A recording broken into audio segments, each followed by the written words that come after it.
Today, is there really a playoff hobby bump for top performers? We take a look at the top five very early 25-26 medal sales, answer a ton of mailbag questions, and a whole lot more. Welcome back to episode 393 of the Hockey Cards Gongshow podcast. Put a couple of dumb Minnesotans behind a mic, sprinkle in a crazy Canadian, and it's a Gong Show Super Show.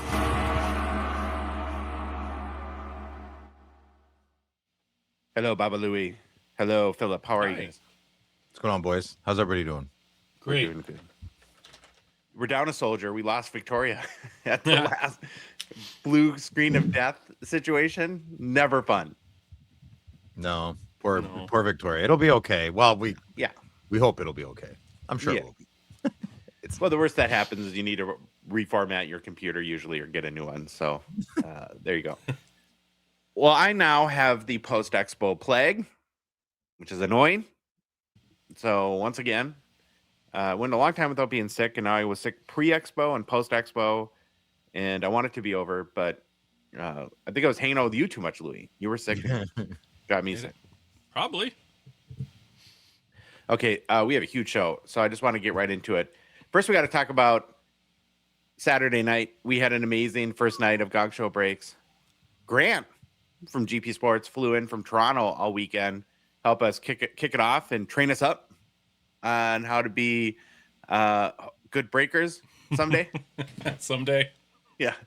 It was nerve-wracking a little bit, of course. There's a lot to it. Here's the thing, Phil, that, and of course you couldn't be here because you were in Ottawa, that has really stuck with me post that experience. We had 6 people for hours running around like chickens with their heads cut off behind, like we're like, trying to be like the duck, right? We're cool and calm above the water, but below the water, you're freaking out. Yeah, you're going nuts. And we did, I think, largely pull it off, thankfully. But at some point, I'm like, there's an army doing this, and Grant normally does it by himself. That's why he's here. Get the big guns to train us up. Yeah, I know. So someday we'll get it. Obviously, we'll get more experience. I mean, there's that much more to it than just opening the cards and saying who got them. People are buying breaks while breaks are going on, and then you got to add them to a list, and then get ready to put them on that list and randomize that list. It's changing constantly. Yeah, it was fun though. The setup was awesome for our first go at it. So props to you, Baba Louie. Marco was great. He knows the game of hockey, played it his whole life. Is a more of a TCG collector and is learning hockey cards, right? And so, which we're gonna of course use to our advantage, and it's just gonna be, part of the goofiness and silliness of everything that we do. He does. I really believe they'll have the it factor, though. I think as people get to know him, you're gonna love him, and as he gets more comfortable, we hung out with him all weekend. After we broke, we watched the UFC fights together, and it was a great time. We did hit a monster card, which was you never, I guess, you hope for, but you never expect, which was awesome. So out of breaks came this monster card, a 2023-24 Metal Universe, the 97-98 Retro Rookie PMG Gold 101 for Adam Fantilli. That's a big one. Yeah. It was. Couldn't believe it. It's so cool to be able to see these cards and for a short while, hold them in your hand a little bit. It's like, I definitely never hit a card like this. It's in beautiful shape. So any chunks out of the sides? How the edges? Not really. I mean, it's not like I don't think there's any of these cards that are PSA 10 worthy, but it was pretty good. We also got to experience JoJo the Breaker. I think Grant would hire your wife, Louie, full time. He was a smitten kitten over JoJo the Breaker. I think she's stronger than Marco. She was ripping those packs like they were nothing. I'm gonna get Marco some finger exercises. Yeah, she had fun. She liked it. She loves it. She loves ripping cards. Yeah. She's got obviously your wife is very outgoing and has a very fun and awesome personality. We did have a couple of snafus. We had to refund a few, honesty and transparency, right? We had to refund a few breaker spots. That part stressed me out. Louis was stressed out over the tech. and I was stressed out over, we all go to our stress zones in these new situations, and that definitely happened. So Everything's working right, and I'm still freaking out. I don't know why, but yeah, well, it means you care, sharing, and that's an important thing. I think overall though it went well. We'll get better, right? And our main goal, of course, in doing this is to support our efforts to build the studio. Along the way, we want to build a fun community, entertain the heck out of people, and treat our customers like gold. And I can guarantee the last part. That's what we will definitely do. So a good start is refunding the mistake. Yeah, we did that right away last night. I believe. And then I called as many, and I'm still doing it, people personally to kind of explain what happened, and just above and beyond is the expression, I think. Yeah, I mean, honestly, like life tip, and it's so many of us want to hide from our mistakes. The best thing to do when you make a mistake is reach out to the person, look them in the eyes, and say, "I'm really sorry, and I didn't intend for it to go this way." And I think they feel better, and you feel better about that. So, spots for next Saturday, we're going to be breaking every Saturday night for the time being, and we'll try to add more nights as the demand, hopefully continues to come. So, spots for next Saturday night will go up on Wednesday, and already we went shopping with Grant over the weekend, which is kind of fun too. Yeah, you guys hit up the LCS, eh? Yeah, I got some more cases we secured. Some really awesome products to open. Cases, products, personal collections. Yeah, and of course. You got anything for yourselves? A lot of new stuff, like we made some new products. So nothing for ourselves. No. Okay. What happens is, of course, Grant is like the collection magnet. He lands in Minnesota, and then all of a sudden people start calling us saying, "Hey, I know this guy who's looking to sell this monster cup collection." It's like, well, why wouldn't they would have never thought to call Baba Louie or not, in the 10 years we've known these people. And sure enough, on Saturday morning, we're sitting in a coffee shop, and Grant is like in his phone like this, pricing cards. And I looked over at one point and I said, Grant, I think when you die, your headstone's going to have a picture. Because, like when you see him at the expo and he's like constantly in buying mode, he's got his head buried in his phone comping cards. It's like that's the joke I always make. In 100 years, 90% of the headstones are going to say they watched really good Netflix.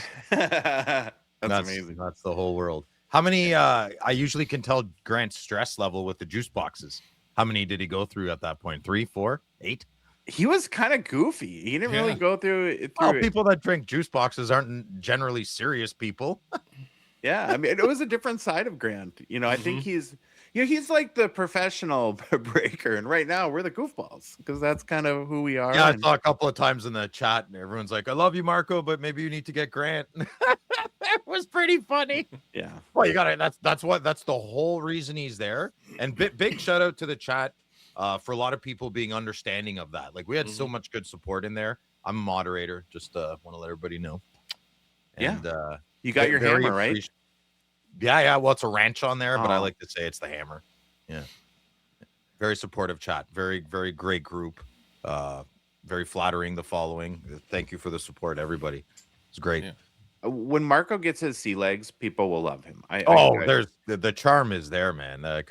You said it. The it factor. The it factor. Now he does have a family thing next weekend. Already taking time off. Second shift, and he's not working. Second shift, and he's not working. Okay, so we got. Okay, I'm making a list. Joe Sakic had a hard time saying that. Yeah, it was kind of he's taking his second shift. He's young. I don't like the youth. That's right away. You lose. Well, him and Chandler, we have to get bunk beds. No, they're not allowed in the same house. No, Marco and Chandler aren't.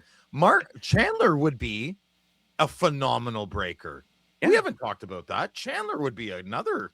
Chandler should get Wednesday nights. Yeah, we'll figure it out. Yeah. Every night, all day, all night. It's fun. Yeah, have we not talked about that? I didn't even think of that. Yeah. Well, he's young. We don't want to give too much to the youth. So it's gonna be, and Louis at a wedding next weekend, so it's gonna be the Josh and Tori show. Yeah, Louis took the second. I know, Phil. 2.1. I'm in the chat. 2.1. Yeah, Phil. Yeah, Phil. Well, Phil's the sheriff. Will be in the chat. I'm the sheriff. Yeah, I'm the sheriff.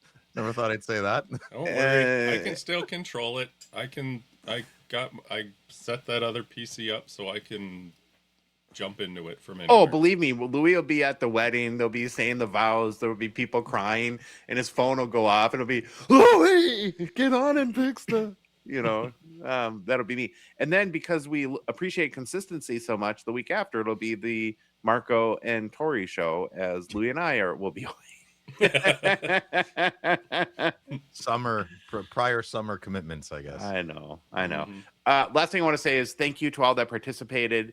If you bought a spot or you were just hanging out in the chat, and we want everyone there. I mean, it's I kind of look at it very similarly to our Thursday night Slab Shark show, where of course we're covering the auction, we're helping promote Slab Sharks, but we're just having a fun, if you want to hang out with hobby people on Saturday night and you don't like breaks or you don't want to have the money or whatever it is, it doesn't matter. Come hang out and chat with us. We need to figure something out though, right? Because there are two different people. Okay. There are people that want to do the thing, and then there are people like, I paid you money. Can you break the cards? So how do we, in every break room, it's like, this is all new for us, right? So there is a point. It's like, listen, I'm happy you guys are having a party, but I'm paying for a service. It's like, I think that's what makes a good breaker is they know that balance. Because to me, it is entertainment. A breaker does make the break, but I want my cards too. So I don't know what I'm asking you. You have to be working while you're entertaining. That's probably, but that's a fantastic point. And bartending. That's what it reminded me of. Oh yeah. If you're sitting bullshitting with a customer for, I know. It's okay. I'm proud of you. Go ahead. Good job. It didn't happen. I'll write it down, Louis. We'll make it funny. No, don't edit it out. Just leave it in, man. Come on. Okay, go ahead. If you're BSing with the customer for 45 minutes and 20 people are waiting for their drinks, it's not good. Bad business. Bad. I could be in the middle of a great joke at the bar with 10 people listening. If one guy wants a beer, I'm a bad bartender. Yeah. You got to find your spots. But that's, hey man, come Saturday and well, not this Saturday because Marco won't be there, but the next Saturday, and let's watch the evolution and maturation of Gongshow and Marco. and Marco. And final thing on that note is, while he is a Padawan learner, we will have someone with him at all times, right? Yeah. We're not gonna. That was the best part. The best part was watching Grant. Like Grant's young to us. So Grant putting someone younger than Grant, watching Grant take someone under his wing was the most adorable thing I've ever seen in my life. So this is a beautiful ladder. It's good. Yeah. Well, we were busy helping Grant do his breaks on Friday night during your show, Phil, but I watched it on Saturday morning and really, really enjoyed it. And so for anyone that hasn't seen it, you can go on the Gongshow YouTube and there is a Friday Nights with Phil playlist on there, but fill everyone in. No pun intended, with what you guys covered. It was a different Friday because David wasn't there. And some called him Judas. I thought that was a little harsh. I would not choose that. Only you can call him that. Correct. I feel a little abandoned, but I understand Dave has a family. And gosh darn you, Rebecca. She took my David from me on Friday night, but I'm really... Petty things like their anniversary, right? Oh, is that what it was? I couldn't figure it out. I was like, was their anniversary? And they brought the kids? Did they bring the kids? No. Oh, okay. Yeah. Who was that guy in the picture then? I don't know. I think it was his brother. Okay. Chandler's dad. So it was an awesome time. Victoria was there. Sometimes Victoria was there, and we had a great time. She puts up with me. I love the support. I showed most of my expo pickups. I figured out some pretty good settings on my camera, so it actually didn't look too bad, as good as I could make it look. And just nothing crazy, just another silly Friday night with lonely men and some girlfriends of these lonely men hang around too. So yeah, I had a great time. Can't wait for next Friday. I have a good guest. I forget his name and I forget who he is, but I'm really excited. And I might be in Montreal, so it could be an impromptu motel room.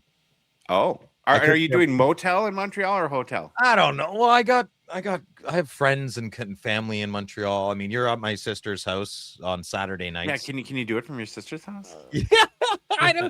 The thing is my family is very overbearing. So when I stay at my sister's house, there's I have privacy, but I don't. Right? But you gotta Would you want to come on? And no, I wouldn't let that happen. No, okay. I don't want. No, I'm protective of them. Yeah, well, good. You're a good brother. Yeah, I don't want them on camera. Cole, fine, that's fine, whatever. Yeah, my sisters are innocent. They sew their own clothes. Yeah, I mean, come on. You put your son on camera. You're like, I don't care. Parent. He's more of an adult than all three of us put together here. True. So go check it out if you haven't seen it. It really was a very fun and entertaining. And then lastly, before we get started, a reminder that this show, the Hockey Cards Gongshow podcast, we're a Patreon podcast. We rely and need the support of the good listener and good watcher like yourself. It helps us cover our show expenses, produce more and what we hope to be better hockey card content, and then fund initiatives in the small way to grow the hobby. You can support us for as little as $5 a month. You get the Future Watch Gonger title, one of our first 999 supporters. You get access to Discord, where honestly, that's the main reason to be part of our amazing community. And we had tons of support launching Gongshow breaks, and not just people buying spots. I'm not talking about that, but just words of encouragement. Yeah. And I mean, you guys have no idea how much that means to us, and to feel your love and support is amazing. And it's a community to build friends and relationships within the hobby. We also do things like fantasy hockey. We do a 5K challenge, playoff challenge, scavenger hunts, and have Evan, Mad Dog, Nav, and Postmaster Scott, and a bunch of guys that lead the way. You get access to Behind the Bench, our Discord exclusive show by our good friend Neil, who's deep in sorrow right now. Neil. We're lifting you up. Neil's a big boy, but we're all holding you up. Yeah, as Flyers, somebody showed me the band. Like, was it Dave that sent the kind of meme banner that for the Ottawa Senators, not the only team to be swept by Carolina in the 2020 that's playoffs? the Ottawa. I don't have patience for that. Oh, look, see, we're not losers by ourselves. We're losers with other losers. Okay, cool. Misery loves company. Someone from Ottawa made that meme. 100% guaranteed. Oh. If you want to support our show, you can go to our website, hockeycardsgongshow.com, and click on the Become a Patron link at the top of the page, or go to Patreon directly, patreon.com, and search for us at Hockey Cards Gongshow. There's a link in the show description, both YouTube and podcast apps, and our Instagram and TikTok profiles too. Bob Louie, why don't you let us know the game plan for today's show? Be happy to. I'm going to start off with get to know your Hall of Famers. Then back into the Weekly 7. After that, it's hobby news. Then we'll take a look at the top 5 very early Metal Universe sales. Oh, hey, and then we'll do some of them. All right. Jeez, amazing. Yeah. Reading hard. Okay. We'll start this Gong Show with a Get to Know Your Hall of Famers series. It's where we are profiling every single Hockey Hall of Fame player who's ever lived. We started with the first Hall of Fame class, which was inducted in the year 1945, and have since been working our way to the present day. Currently, we're in the class of 1975. And today's player we're going to learn some more about is Ace Bailey. You familiar with Ace, Phil? Ace Frehley. Yeah. From Kiss, but not Ace Bailey. I checked, not the same person, but that was a first thing to do when learning about Ace Bailey. This is a really very interesting one, so I'm excited to go through it. Irvin Wallace, Ace Bailey, lived from 1903 until passing away at the age of 88 in 1992. Ace was born in Bracebridge, Ontario, passed away in Toronto. He was a right shot, right wing, played hockey at 5'10", 160 pounds, and in a professional career that lasted from 1926 until 1933, he played for just one team, the Toronto Maple Leafs. It's like our third Get to Know Hall of Famers in a row that has been a Leaf, I think.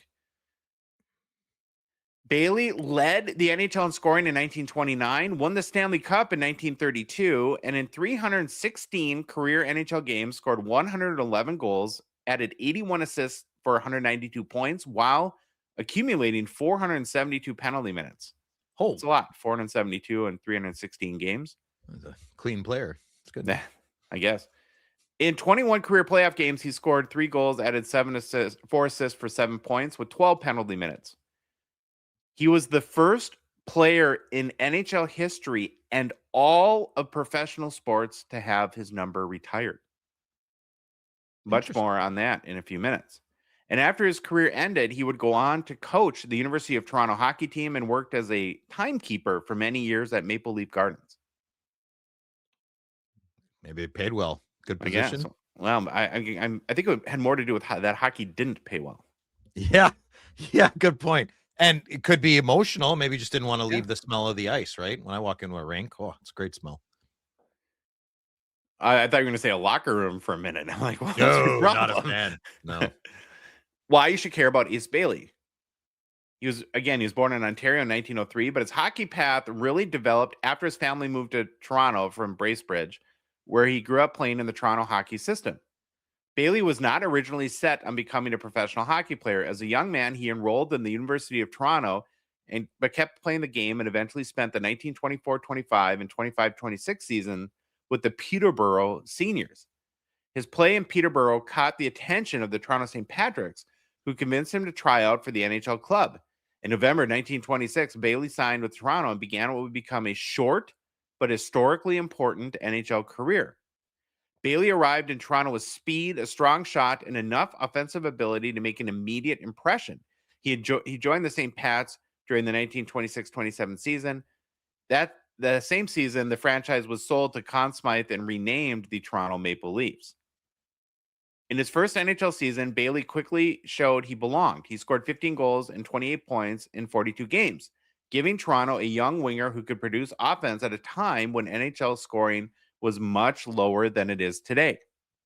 Bailey became one of the early stars of the newly named Maple Leafs. He was not just a useful forward, but he became one of the club's most dangerous offensive players and one of the most popular players with Toronto fans. His best season came in 1928-29 when he led the NHL in scoring with 22 goals and 32 points in 44 games. In that low-scoring era, that made Bailey one of the league's top offensive players. Bailey's 1928-29 scoring title gave him a place in Maple Leafs history long before the injury that later defined his story.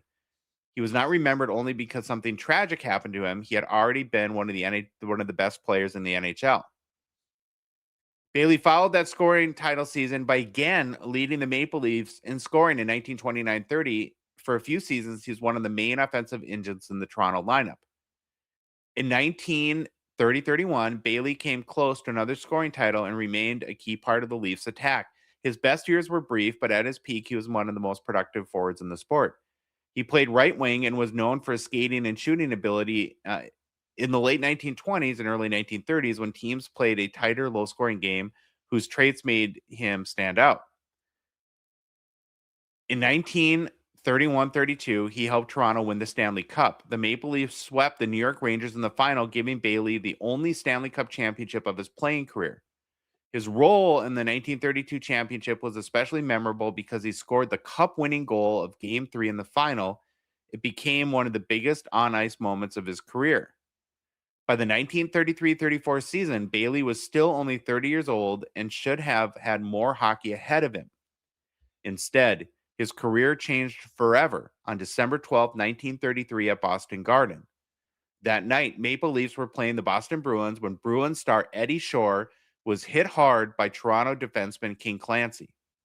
Shore was dazed and angry after the play. As the play moved back toward the Boston end, Shore went after Bailey, apparently mistaking him for Clancy. Oh, I remember. Yeah, sorry. I remember you said, yeah, go ahead. Shore struck Bailey from behind, and Bailey crashed to the ice, hitting his head hard. Bailey suffered a fractured skull and severe brain injury. Oh. He lost consciousness, bled from the head, and the scene immediately became one of the most frightening moments the NHL had seen. Toronto teammate Red Horner reacted instantly. Seeing Bailey badly hurt, Horner confronted Shore and knocked him unconscious with one punch. Good. Leaving both Bailey and Shore needing medical attention. Bailey was taken from Boston Garden to the hospital, where his condition became extremely serious. Doctors feared he might not survive, and reports around the league treated the situation as life-threatening. The incident became so serious that the Boston police reportedly investigated the possibility of criminal charges if Bailey's would have died. For a time, Eddie Shore was facing not just league discipline, but the possibility that he could have been hit with much larger consequences. Bailey underwent emergency treatment and fought for his life. At one point, his outlook was considered extremely poor, but over the following days, he began to recover. The hockey world followed Bailey's condition closely. His injury shook the league because it showed how quickly a violent moment on the ice could turn into something far beyond hockey. NHL president Frank Calder eventually suspended Eddie Shore for 16 games, which would have been roughly about half a season, I think. Red Horner was also suspended for his retaliation, though Shore's punishment became the lasting symbol of how seriously the league viewed the incident. Bailey survived, but his NHL playing career was over. He never played professionally again, ending a career that had included a scoring title, a Stanley Cup, and status as one of Toronto's most popular players. In February 14, 1934, the NHL staged the Ace Bailey benefit game at Maple Leaf Gardens. The Maple Leafs played a team of NHL All-Stars, and the proceeds went to Bailey and his family. Before the game, one of the most powerful moments came when Eddie Shore skated towards Bailey at center ice. Bailey extended his hand, and the two men shook hands in front of the crowd, creating one of the most emotional scenes in early NHL history. That night, Conn Smythe announced that Bailey's number 6 would never be worn again by the Maple Leafs. Bailey became the first professional athlete to have his number retired, turning his personal tragedy into one of the earliest and most meaningful traditions in all of sports. So this is where all of number retirements come from. The benefit game nearly raised $21,000 for Bailey and helped create a model for future league-wide all-star events. More than a decade later, the NHL introduced its annual All-Star game, and the Bailey benefit remained one of the key frontrunners to that idea. So it's not only responsible for getting your number retired, but for All-Star games, which is crazy.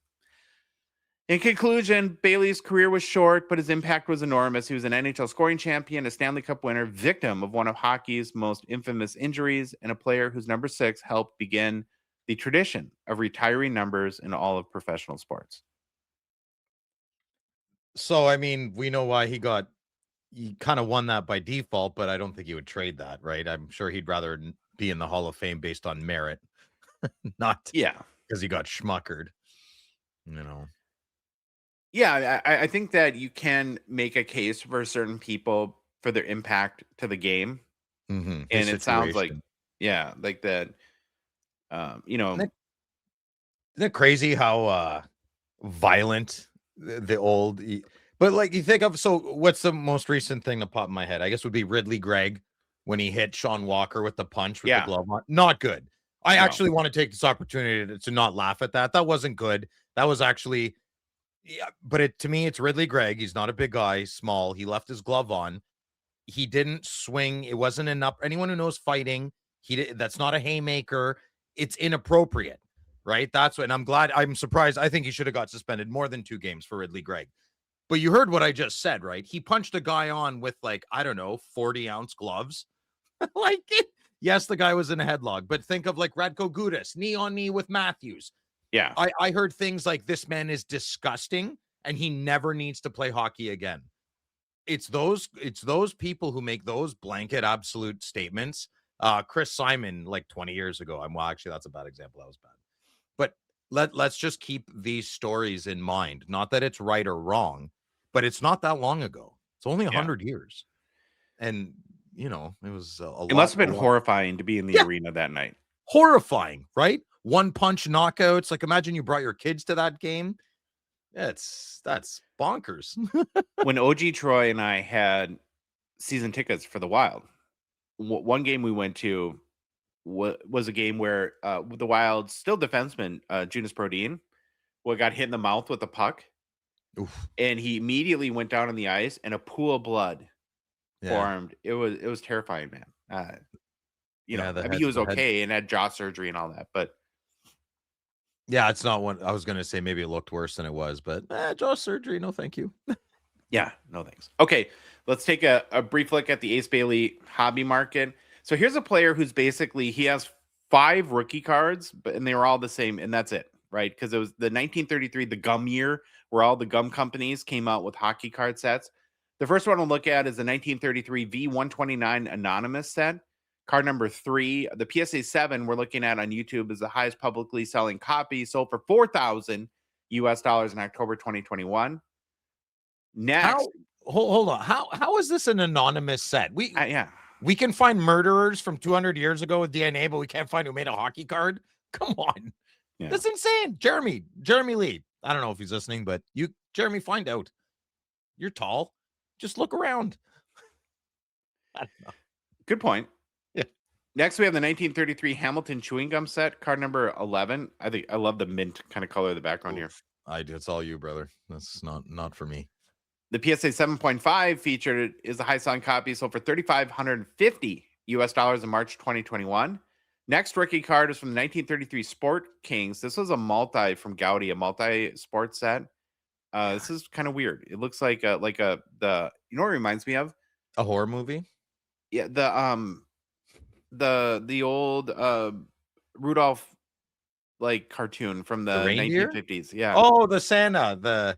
Yeah. You're asking the ex-cult member to remember A Christmas Carol? Come on, man. Fair. All right. Well, it's card number 29. PSA 8.5, highest publicly selling copy, sold for $3,000 US in July 2020. Two more. Then there's an Ace Bailey rookie in the 1933 O-Pee-Chee set. Holy moly. Card number 13. PSA, they all use the same photo too, which is kind of funny. PSA 6 with the red variation background, highest public seller, having sold for $2,640 US in February of 2025. And then the final Ace Bailey rookie card and final playing days card is in the 1933 V252 Canadian gum set. No card numbers here. PSA 5.5, highest public selling copy, sold for $676 in March of 2016. And that, boys, is your Hockey Hall of Famer Ace Bailey. It's got a great name. Ace Bailey. Yeah. It's good.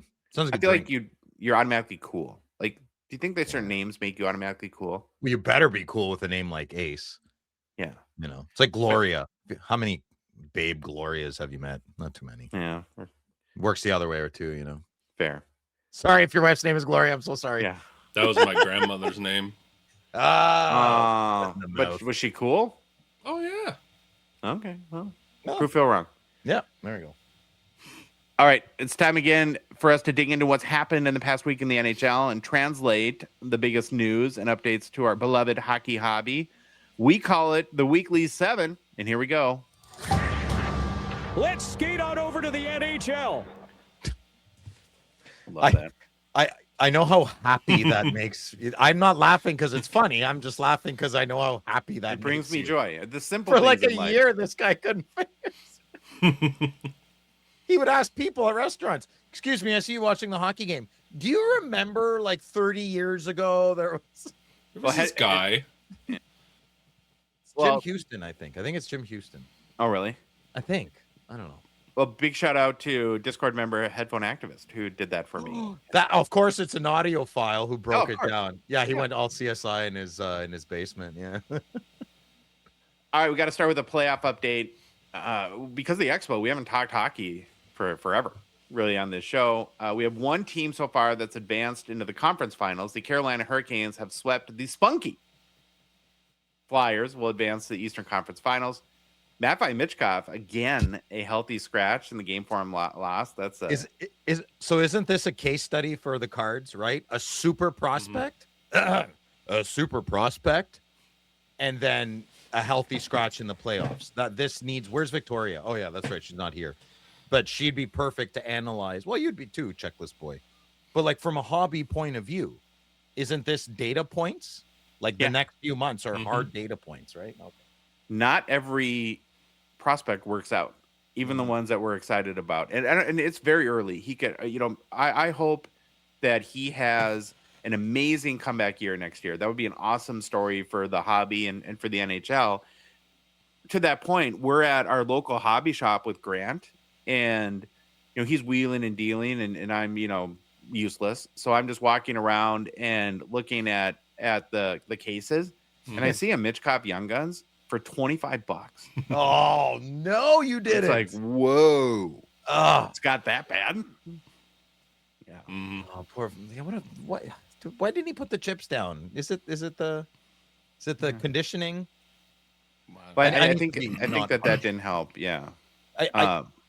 Maybe some people really struggle with food. And maybe that's just something like I need to be a little softer on that. That's not a problem in my life.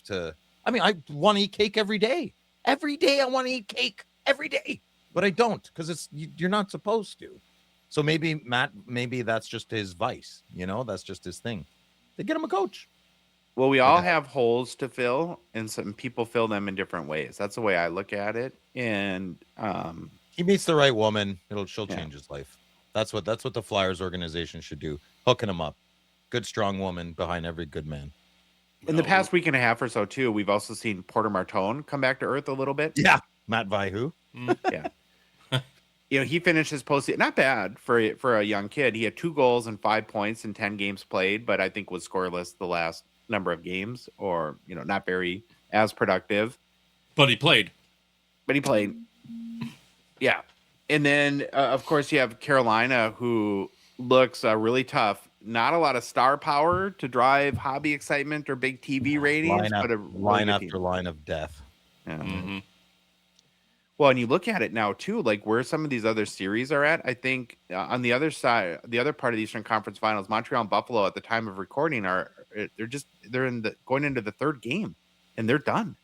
You give me 2024 Finals Florida Panthers, and give me 2026 Carolina Hurricanes right now. I think the Panthers would win 4-0 because they would smash, crash, and beat the crap out of. I think I love it though. Listen, Cheeto, don't get mad at me. I know Cheeto's like Phil's an idiot. I'm not discounting Carolina at all. It's just a very new, modern wave after wave after wave of really good players coming at you, right? Yes, I know they have some great players, but that's kind of the theme. They're not snarling teeth. Mm-hmm. I mean, they have some tough players. They crash and bang, but it's not your traditional rock star playoff style hockey, right? So I think if you had some big boys, I don't know, it could go either way. I mean, the efficient framework could just skate around the power forwards, and you know, they could just keep pushing them out of the outside. I don't know. It's different hockey. I think it's still entertaining. They're not that watching waves crash into the shore, bang, bang, exciting. They're more like a tsunami, and when they come, it just keeps on going. It doesn't stop. It's boring, but keeps going.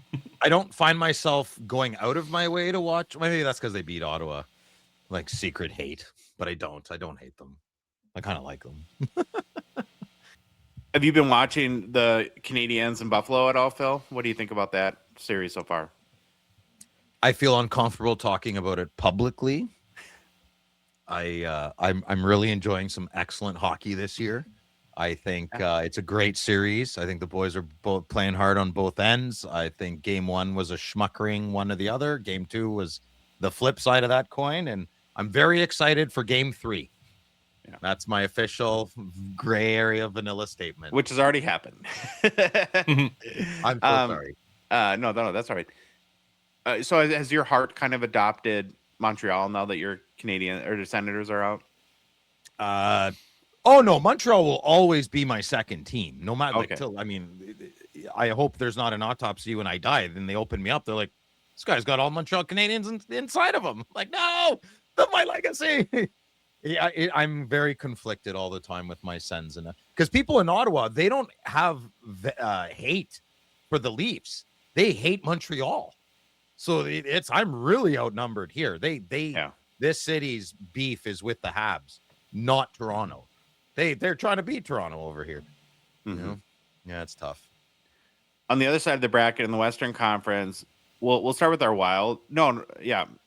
The Wild are proving once again that easy. I haven't seen a more inconsistent team. Well, we start the Dallas series winning big and then lose. A couple. We're not good in the first 2 games against the Avalanche, and then on Saturday night, the Wild, in a do or die game, basically, came through and kind of trounced them a little bit. So to me, Louis, and I guess you too, Phil, it's what team shows up in game 4. I don't know what team. Go ahead. Go ahead, Louis. Sorry. Well, I don't know what team's going to show up for us, but I was kind of blown away with Colorado's coach yesterday after the game. Later on, I listened to what he'd said, and his excuse. Colorado looked like crap, in my opinion. But he goes on this tangent with, the Wild were desperate. They needed to win, and they were firing on all cylinders because it was a do or die. And I'm like, dude, your all team true, sucked. but yeah, Yeah. You're I know. complaining to your friend Josh. I mean, he's going to agree with him. Like, yeah, he's right. Just pack it up. No. Don't even bother. That's but that's the goofy thing about hockey games too. One game you take it to the other team, the other time it's 1-1, and then the next game the other team puts a whooping on, and for what reason? Who knows? Yeah. I would just it's when you compare our Wild team versus like Carolina, who's been very consistent, like boringly consistent, like you kind of expect them to be versus the up and down Wild. I guess that's what you get. We showed proved we have a little bit of life left. We'll see what happens in game 4. Obviously, we have to win that one too. And then in the other matchup is the Golden Knights and Ducks. Vegas leads 2-1. I'm guessing what nobody wants or the NHL is dreading would be the death ratings scenario of Carolina Vegas. Oh, Ugh. I would you watch? Obviously, No. but No. those would be. That's where I'd use my subscription service. Well, I'd be like, nah, I'm going to bed early. I'll watch it in the morning. Fast forward. Yeah. Well, that's the best thing I ever did was get an NHL game subscription because I can just watch them at my leisure and skip the ones I want. So that would be one of them. That'd be bad.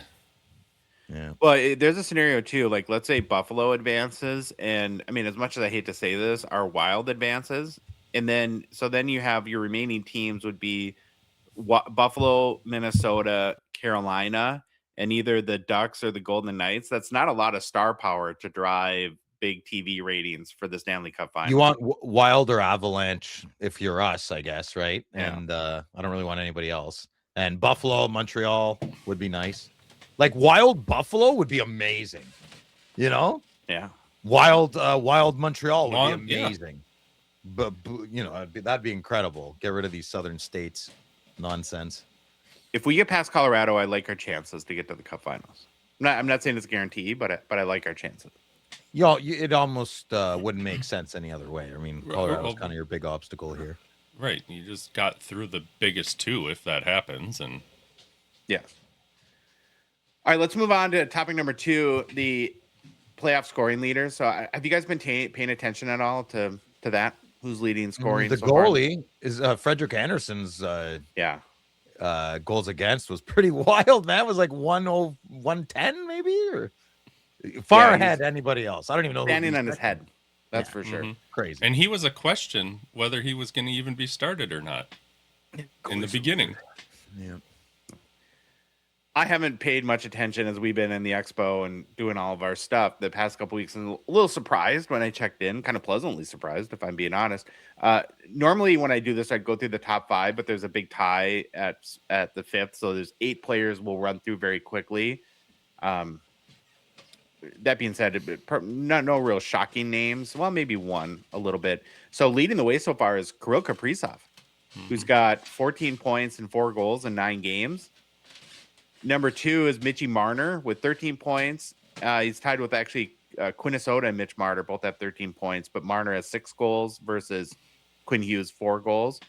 Then the 4th leading scorer is Taylor Hall. What a resurgence for him, huh? Yeah, great. Right? Yeah, I know. He's got 12 points with 3 goals and 9 assists. And then you have 4 players tied with 11 points. Matt Boldy, who's got 4 goals. Nathan McKinnon, who's got 7 goals and 11 points. Jackson Blake, who has 11 points and 4 goals. And then Jack Eichel, 1 goal, 10 assists for 11 points. So you have a couple of Carolina Hurricanes in the, leading the playoffs in scoring. You have 3 players from the Wild. Mitch Marner having a resurgence. So who would have thought, eh? Yeah, who would have right. thought? Is that a resurgence though? He's going over 100 points. Yeah, I suppose. You know what I mean? Yeah, but I see what you mean. Like a rejuvenation maybe of spirits. And so after looking at this, I was thinking about these players and that these are the guys leading the NHL in scoring during the postseason. And I know we've been a little, again, with our travel and launching the breaks, a little probably off the market radar, but I'm like, I haven't heard of any guy really popping off. And so I went for 5 of them and kind of checked. Like, Kirill Kaprizov, he's leading the playoffs in scoring. Has it had any impact in his sales? Not really. If you look at his sales over the past month, compared to the month prior, they're flat, basically. And his young gun PSA 10 values are basically down 2%. Mitch Marner, basically, again, flat secondary market sales last month to the month prior. No movement in his young gun PSA 10 values. Quinn Hughes has had a 13% increase in secondary market sales over the past month. And his young guns is up a little bit, about 9%. You got Matt Boldy with a 21% increase in total card sales in the past month. A little bit of movement. I was curious about Jackson Blake because he's the younger prospect side. Mm-hmm. He does have a 26% increase in total card sale, but it's small numbers. It's like 300 or 400 last month sales compared to 300 the month prior. And so I guess the conclusion that I'm drawing is that, and I don't know what you guys have seen or felt, it doesn't seem like we've had a kind of a Star is Born moment this postseason so far. Well, wasn't it? Remember, Washington was doing pretty good. Connor McMichael, he had a good regular season too. There's always, I generally, for a long time, stay away from people who are hot in the playoffs. Okay. It's not a, people, our hobby is based on regular season and trophies, kind of like no one remembers a team that got lost in the second round, but their player played really good. I don't know how to explain it. It's much more team oriented in the playoffs. Mm-hmm. This is coming out wrong. Which is what you're saying is it's more, this is why like some of these numbers aren't standing out, why you're not seeing somebody just blowing it up, because in the playoffs, like you said, you're playing that team game. Look, you see on different teams, so many different people are adding, to the success of what's happened with goals and assists. It's not just one or two guys constantly. Maybe except for the Wild. I think Martone could have been that exception if he stayed on fire and they had advanced maybe one more round. But yeah. Okay, so we're gonna move on now. Phil, you prepared a couple topics for the weekly 7 this week. Okay, I'll turn it over to you. Yeah, there's lots to talk about, but I picked two. So our third topic this week, gentlemen, is the Barrie Colts press conference drama. We won't stay too long on it. I think it's more silly, but I want to address it because it's the weekly 7. So I'll give you a little update here. Do you guys know about this? Have you heard about this? No. Okay, good. Here you go, America. This is my Canadian drama. So on May 4th, the Barrie Colts just won Game 7 of the OHL Eastern Conference Final against the Brantford Bulldogs. So they came back. It was a big win. They came back from a 3-1 series deficit, and they did it with a 5-0 road shutout. Big game, big moment for these young men. But instead of a normal post-game media scrum after a Game 7 that they won, their head coach, Dylan Smoskowicz, and a captain of the Colts, I forget his name, they were being asked questions by the media, and every single question that was asked had this answer: no one cares, work harder. Look it up after, I assume. Oh, no, I will. Yeah. Mm-hmm. And so they'd ask another question. They'd say, no one cares, work harder. No one cares. And it was just the coach and the captain. The outrage, it was very short. It was a very short clip, but it was very awkward. It went viral immediately. And listen, if you're a listener of Gongshow, one of my favorite things to say is another opportunity for all the virtuous people to show their status. And here we go. So yeah, it's amazing. So for about 36 hours, a lot of people online called it completely disrespectful to the media, to the fans, and the opposing team. And there are very valid points in that, 100%. Many people compared it to a bad Belichick press conference. So if you can picture it like that, It really killed the momentum of a big win. It put a damper on it, And then there was other people. So here's the flip side of that coin. They were defending it. And I think I fell in this camp a little bit. My initial reaction was people were defending it as, oh, I'm sorry, did they win the Memorial Cup? No, they didn't. They have Game 7 doesn't mean anything of a conference final. Head down. Work harder, right? No one cares. Work harder. I thought that's what they were doing. I thought they were just like, doesn't matter, we won. I thought the coach was trying to instill that kind of a mindset to his team. Like there is no finish line until the finish line, right? Everybody was wrong so I'll explain. The next day, or I think it was 2 days later, the coach went on TSN's overdrive and he apologized. And he called it a really big oopsie. And it was an excellent apology. He took full responsibility. Here are some of the things that he said. Quote, "That was my lead. It was a decision I regret immediately." End quote. He explained that he wanted to bring the whole, so this is the reason. He wanted to bring the whole winning team into the media scrum, but he was told that only him and the captain could follow. He tried to, like, that's ridiculous. Like, we just won. So he took a sucky baby attack, and he admitted it. He admitted it took away from a really good game, a really good series, and he admitted that it disrespected the media's job.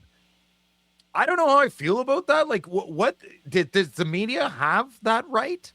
Like, me, you get what you get. Like, help me understand. Like, does the NHL say, I know this is OHL, but is it part of being management?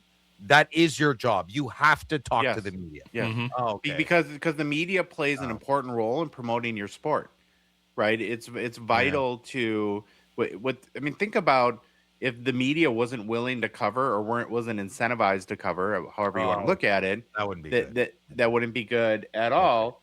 And that being said, though, I also have sympathy for coaches and players from this regard in these situations. We hate it when athletes and coaches give coach speak and athlete speak. Oh, everyone, we're playing for God. We gave it 110%. Drive hard in the corners. Mm-hmm. Yeah. Those sort of questions. And we want them to be real, but we also stick microphones in their faces minutes after finishing highly competitive and emotional games. And, they're not at their best state, right? I mean, I think in an ideal world, a coach or a player would love to have 2 hours. Yeah, can I take a shower?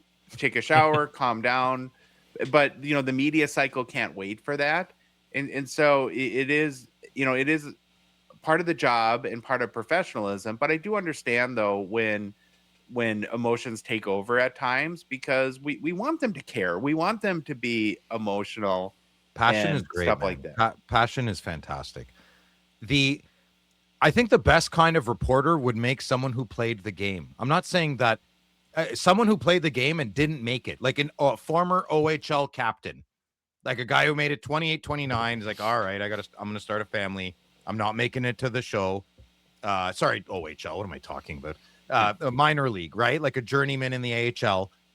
They would make the best media, because the biggest disconnect I've noticed right now with media and athletes is the pursuit of excellence. To be at the pinnacle of your sport internationally, you have qualities and traits that are not pedestrian, right?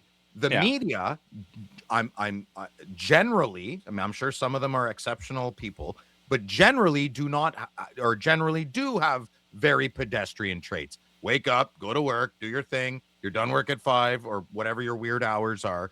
We do not have traits that high caliber athletes do. And there's a big disconnect there, I think. That's I think the best media people are like PK Subban on ESPN. I hated that guy. I hated him. And he was on the Habs. I love him now when he's on ESPN. I think he's great for the sport because I love his takes. He stands his ground and he knows what it takes. He knows what athletes are thinking. These are the people they have to be willing, though, to be critical. And a lot of when they put athletes in that spot, they find that there's like a code that you have with as a player in that. And so sometimes when they are willing to, I guess, become more a media person and leave the player behind, but have that knowledge base and experience that you're talking about, that's when it works out real well. Real good. But there's also cases where they just say nothing too because they don't want to say anything controversial. Yeah, that's not good either. It's a fashion show. True. Go out there and ask a question, though, that plays on to what's next. Because they did the job, they're happy what happened, but now we're going to move on and finish this thing. We still got games to play. Yeah. They seem to like stick on what just happened. Oh, and what worked? This is so great. We're so happy for you guys. You're on to this. But in an athlete's mind, they're saying what he said. I mean, you probably shouldn't answer every question like that. But you know what? We're not done. We got work to do. We played great here. Now let's move on. When you watch it, though, it had a jerk element. Yeah. You'll see what I mean. It might have worked if it was more personable. Like if he was maybe more handsome, or if it was a handsome Or man or could have gotten away with it, or pretty woman. I don't, more charm to him or something, but he has kind of a jerk attitude about him. And it felt real flat and awkward. Okay. You know, like if I had to fall on the side, I'd be like, yeah, dude, you shouldn't have done that. I get it, kind of, but the reasons he had, it was none of the reasons anybody knew. It was the media event staff just telling him, right? Nobody knew. Yeah, you got super annoyed in the moment, and that frustration boiled over. Okay, what's our next topic, number 4? Phil? Yeah, it's still me. One more. Take a seat there. It's a quick one. I didn't want to bring it up, but I got to. So Bouchard was officially snubbed for the Norris. He has the most points. Oh my God. Okay, so the NHL announced the 3 finalists for the 25-26 Norris Memorial Trophy there, boys. And if you haven't heard already, the finalists are Dahlin of the Sabres, Makar of the Avalanche, and Zach Werenski of the Columbus Blue Jackets, which I don't know. I love Zach Werenski, but I think Bouchard should have. I know. I don't think. My opinion is I know. So Bouchard was not among the finalists, although he led all NHL defensemen in scoring with 21 goals and 74 assists. For you who can't math, that's 95 points in 82 games. He also finished plus 25 and became the 9th defenseman in NHL history to hit 95 plus points in a season. Wow. So it's kind of hard to knock him on the bad passes. You know, his shtick. I know. He's the first year. This is sad. He's the first defenseman in the history of the league to record 90 plus points and not be named a Norris finalist. So put on your tinfoil hats. All conspiracies are valid. Many people online are calling it a clear snub, saying that the voters avoided him on purpose. I really don't know why. Why are we avoiding that? I get the conspiracy. It does seem coordinated, but what's the purpose? I need to know why. Why are people? I think the league wants Edmonton to do well, so wouldn't they want Bouchard to have it? That's why I'm confused. But it's kind of weird. Bouchard had one of his best offensive seasons ever that we've ever seen from any defenseman in a very long time. But all the voting went all around him. It did not stick. So it's pretty tough to justify.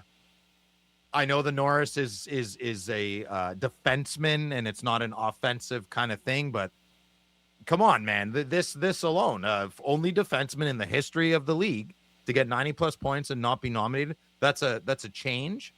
And if I was Evan, I'd be sad. I would be a little bummed out.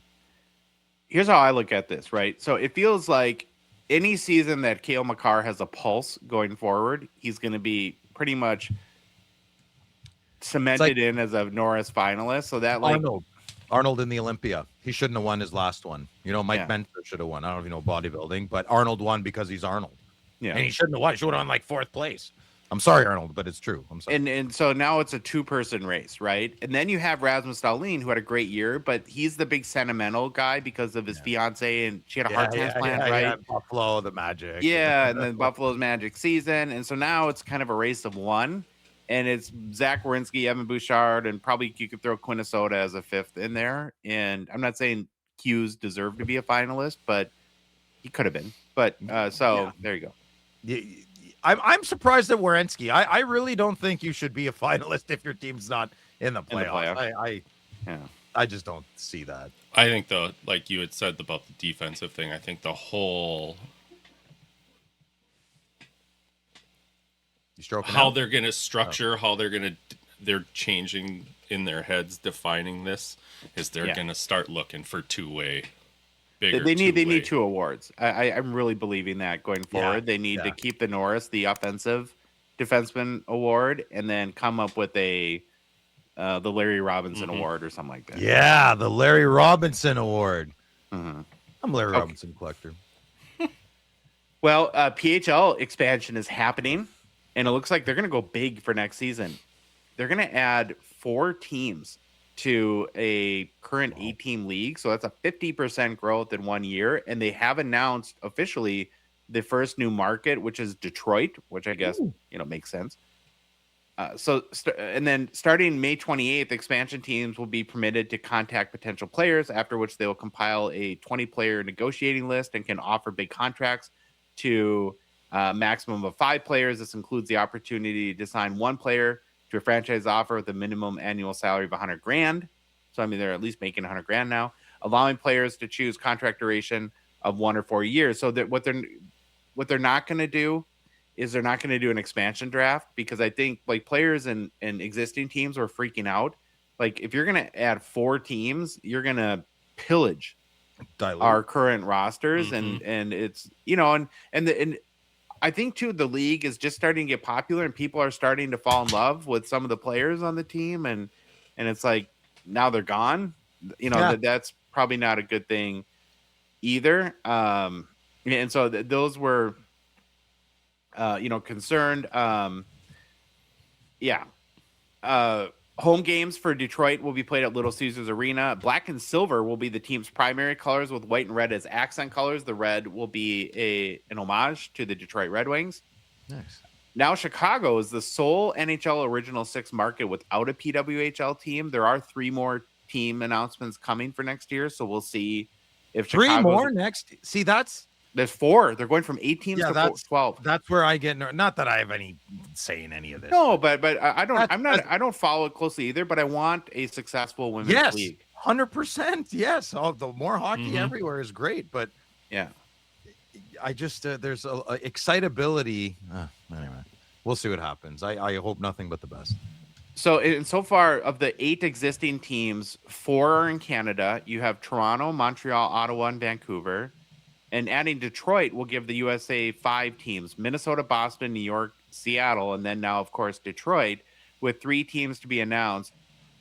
I would assume at least 2 of the 3 will be US. I mean, is there another market in Canada? Calgary. Oh, Calgary. Okay. Yeah, and Halifax too, maybe. It'd be nice for them to get something out there. They could. Halifax could probably have a hockey team, to be honest. I don't think anyone's ever going to take a chance on that, though. Well, they're sure shooting their shot. I mean, it's a big increase your total teams by 50% in 1 year. Like, I think I'd have been more comfortable with 2, but they've made all the right choices so far. So hopefully it works out. Yeah, I when I'm at the card show and I'm just not. Maybe it's because I don't have daughters, right? I just don't see it anywhere. But everything I hear, things are going great. Fantastic. Like the attendance and ticket sales and TV ratings post Olympics have been community, man. Keep it going. Keep it going. Well, Phil, Brady Tkachuk is frustrated. Was this a topic? Yeah. Oh, for God. Sure is. Sure is, Phil. All right. Well, it'll be quick. Well, trade speculations continues to swirl around Ottawa Senators and captain Brady Tkachuk, and the Sen Star is tired of being asked about it. Here's what he had to say amid the continued speculation. I feel like I've answered this 100 times. Tkachuk said last Wednesday morning. None of those things ever came out of my mouth, and quite honestly, it's just getting frustrating. It's becoming a distraction. I've been fully committed to this team, to the city, and it's just becoming a distraction and frustrating to deal with. He then went on to say, I've always believed in this team. I've always believed in playing for the city, and the city has always been good to me. So yeah, I just don't really know what else to say other than I've said countless times. I just always still have to answer it. From his point, Senators GM Steve Staios, when asked about a purported or the idea of a Tkachuk trade, said, there's nothing that we have talked about or thought about where that conversation should happen. And he described the idea as nonsense. It does sound, though, that Brady does expect to be in Ottawa next season and is open to discussing an extension next summer when he's eligible. Here's what he had to say about that. So that's something that you physically can't do anytime soon. I would just talk to Staios, and then when we have that conversation of where he views our team, what he thinks we need to improve on, and what I need to improve on myself, not just as a player, as a captain, stuff like that. So obviously, I'm excited to hear Steve's thoughts and where he thinks we can improve. What I love about that quote from Brady is where he very specifically says is that he doesn't just want to go to the team and say, well, how are you guys going to be better for me? What do I need to do better for you? And I do think that that's a good example of leadership there. So I don't know. I'm just curious when I see these articles, is this a big story in Ottawa or is it a big nothing burger, Phil? I'm always nervous, and I just want things to work out. I'll never believe it that Brady will be here long term until he extends his contract. And I don't think they're going to want to talk about that until the end of next year. I just hope we're not in a pinch to trade him because something weird happens and he snaps. Enough is enough. No human being can take this much. They just can't. So I want Brady to retire as an Ottawa Senator. I don't think he will, and I don't think he can be the best player he can be of all time in this city. I think he could excel greatly on a different team, and that really hurts me to say that. Here's where I really feel for you. As I was reading this and writing my notes for the topic today, it brought me back to last summer in Kirill Kaprizov and how just uncomfortable it is when your star beloved player feels like that they're in limbo, and how amazing it is, even though we're paying Kaprizov $17 million a year, and you can debate if that's too much. The fact that for now, after a year and a half of will he resign, won't he? Will they trade him conversation? It's like, you just know he's here, and it feels freaking amazing. Mm-hmm. Yeah, I mean, if I was Brady, I would ask for a trade probably in the middle of the season. I'm like, sorry, man, that's. I have a young family. My wife's pregnant. She can't go to the grocery store. There's 100 people that love me, but out of every 100, the one person that doesn't is a nasty person, nasty person, and there's a lot.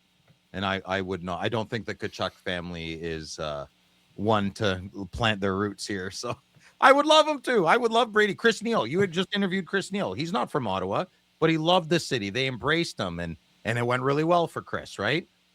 Yeah. And so that just went that way for Chris. Some players don't get embraced by their cities. Linus Ullmark is the golden boy right now. He's all over social media. All he does is wear an Ottawa Charged jersey. He brings his son everywhere. He is, for every 50 pictures you see of Brady, or every one picture you see of Brady, Linus is 50. He is the captain that the city wants.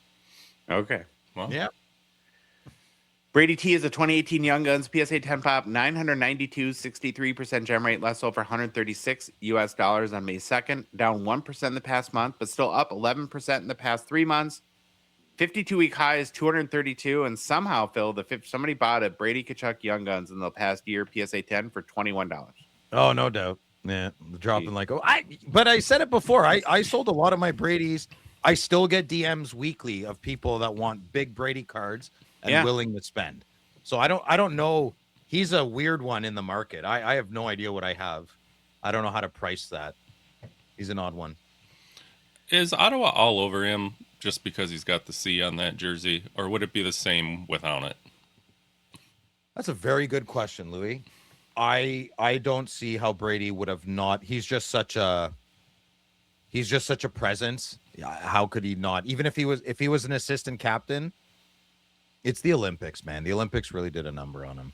You know, his he kind of it upset me a little bit too. Like, could you kind of come back home? But I get it. But like, did you really need 2 extra days to go? But maybe he did. He won a gold medal. He's with his family.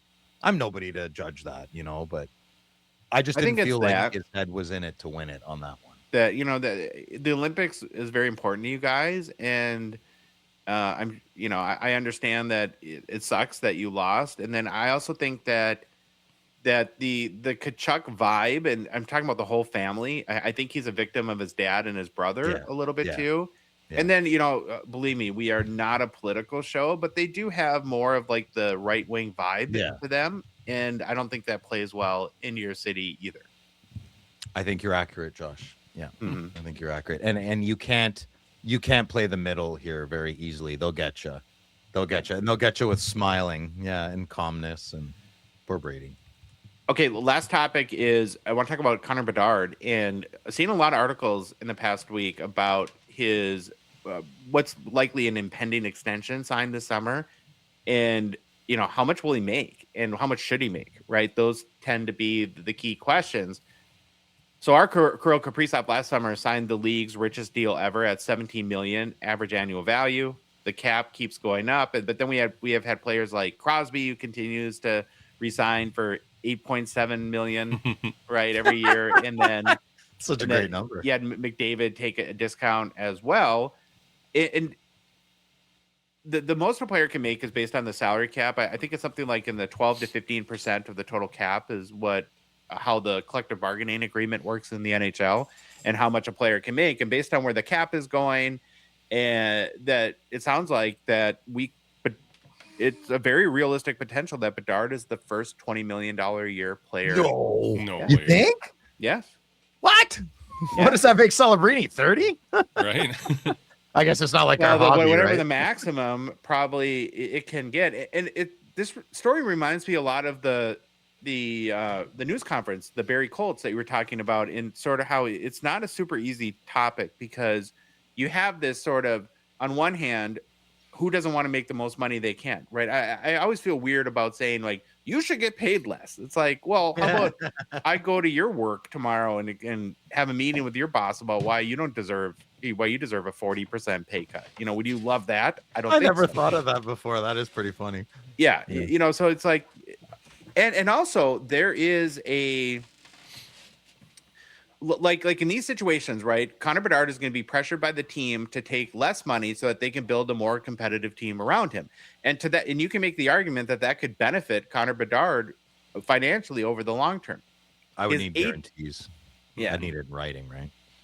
But on the other side, his agent, for obvious reasons, is going to advocate for more money, but also players get tons and tons of pressure from the players' associations, because their viewpoint is, we want Connor to take the most money possible because that sets up future salary growth for other players down the road. If we start a trend of taking less money, then the fear is that player salaries won't evolve beyond that. So it's not like super. And so I think the end result is he's going to get a heck of a lot of pressure coming at him from every which way in this situation. Now, my thought on it, and we'll get your guys' thoughts, but I hope it's somewhere in the middle. I'd love to see him, 15, 16, 17 million. Again, the cap is going up, so that number will feel less and less going forward.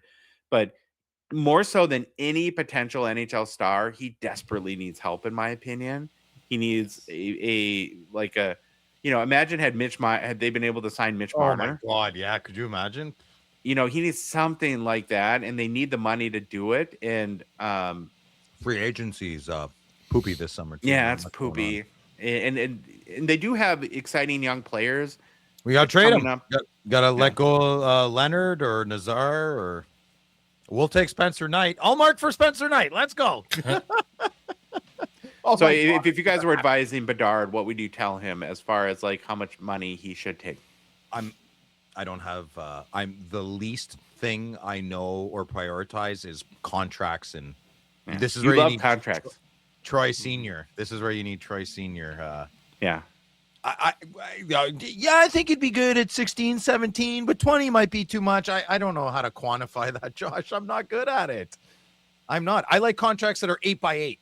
I like that. 64 million over 8 years. I can do that. Yeah. Done.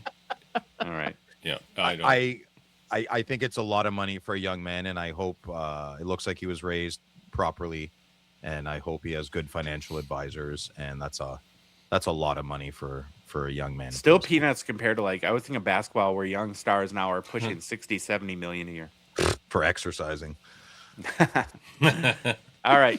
Connor Bedard is a 23-24 Young Guns PSA 10 pop of only 7,808 with a 41% gem rate. Last sold for $690 US on May the 6th. Sorry.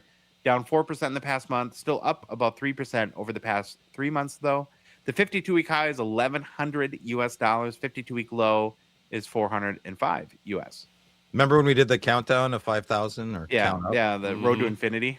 Road to Infinity, yeah. I thought we would have hit 10 by now.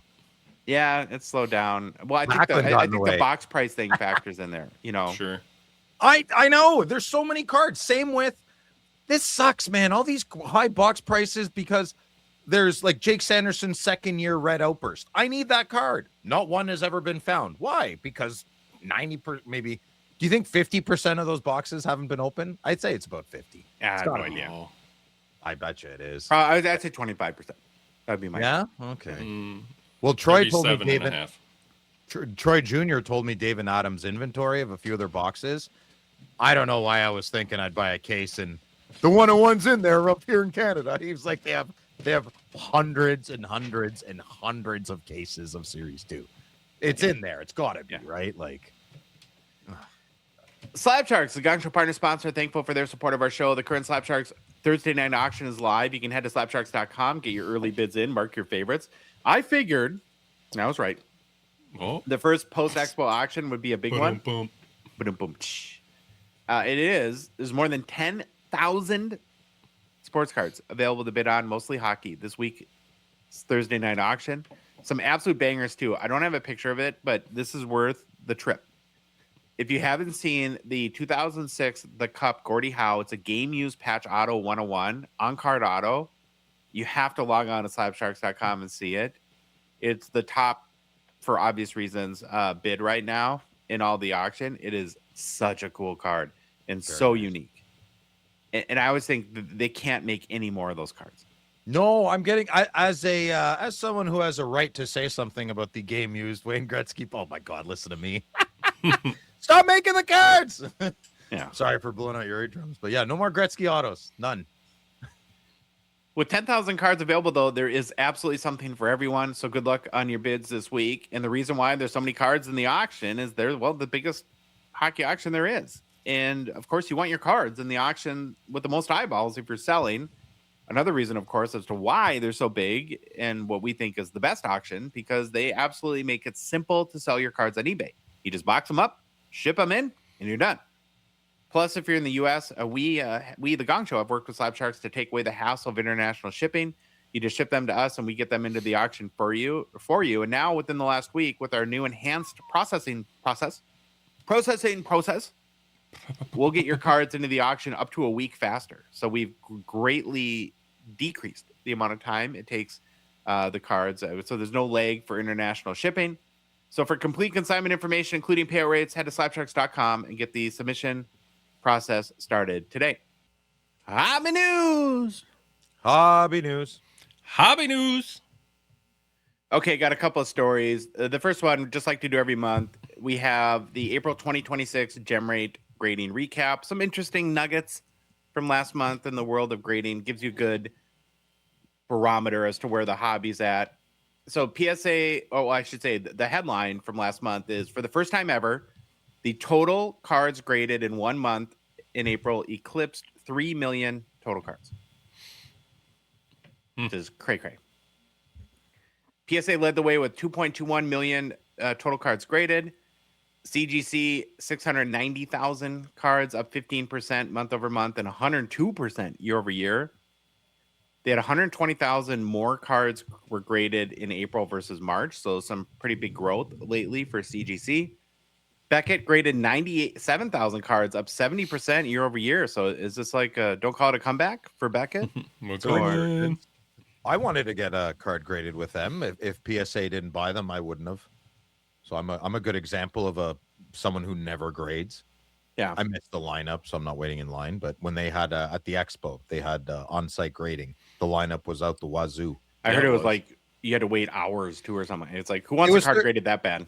Well, I went Wednesday and they're not open technically, so I'm trying to cheat, right? So, and then when I went Thursday, walking to the BGS booth, you're just talking to people. By the time I got there, it was like 10:30. There's like 150 people in line at 10:30. Yeah. It opened at 10 for the good listener, if they're wondering what I'm talking about. I wanted to get my McDavid graded because it's a BGS 10, but we won't know until you know, and it comes back at 6, and then you have another epic meltdown. That will not happen. Okay. Don't be ridiculous. It won't even come back at 9. It won't even come back. Maybe a 9.5. I say 80-20. It's a 10. 80-20. Yeah. Oh, my last McDavid. We're doing this for sure now. Well, yeah, I'm trying. Dude, I'm making money. All right, making moves over here, man. You're an entrepreneur. I'm an entrepreneur. Let's go. The CGC slide continues. They only graded 50,000 cards last month, down 70% year over year. And then Tag continues to chuggle on with a solid 27% year over year growth, grading 48,000 cards last month. Here's another wild part to me, other than the 3 million headline. So of the 3 million total cards graded in April, only 28% or 854,000 were sports cards. Oh. 62% of all cards graded right now are TCG. Maybe we should not try. I always preach we should get along. Maybe we should take them out. Well, their army's a lot bigger than ours. We'll plan. Well, yeah. Come to this island. We just want to talk. We have some ideas and plans. Yeah. And then boom. That's horrible. So PSA led the way with 690,000 sports cards graded. CGC was second most at 85,000, followed by SGC with 47,000, Beckett with 29,000 sports cards, and then Tag graded 3,000 sports cards, barely have a pulse, and pretty much probably don't care about sports cards at this point. So those are the people that want their sports card in a Tag slab that are sending their stuff there. Yeah. And I don't get it. care anyways. Yeah. I had to show this part.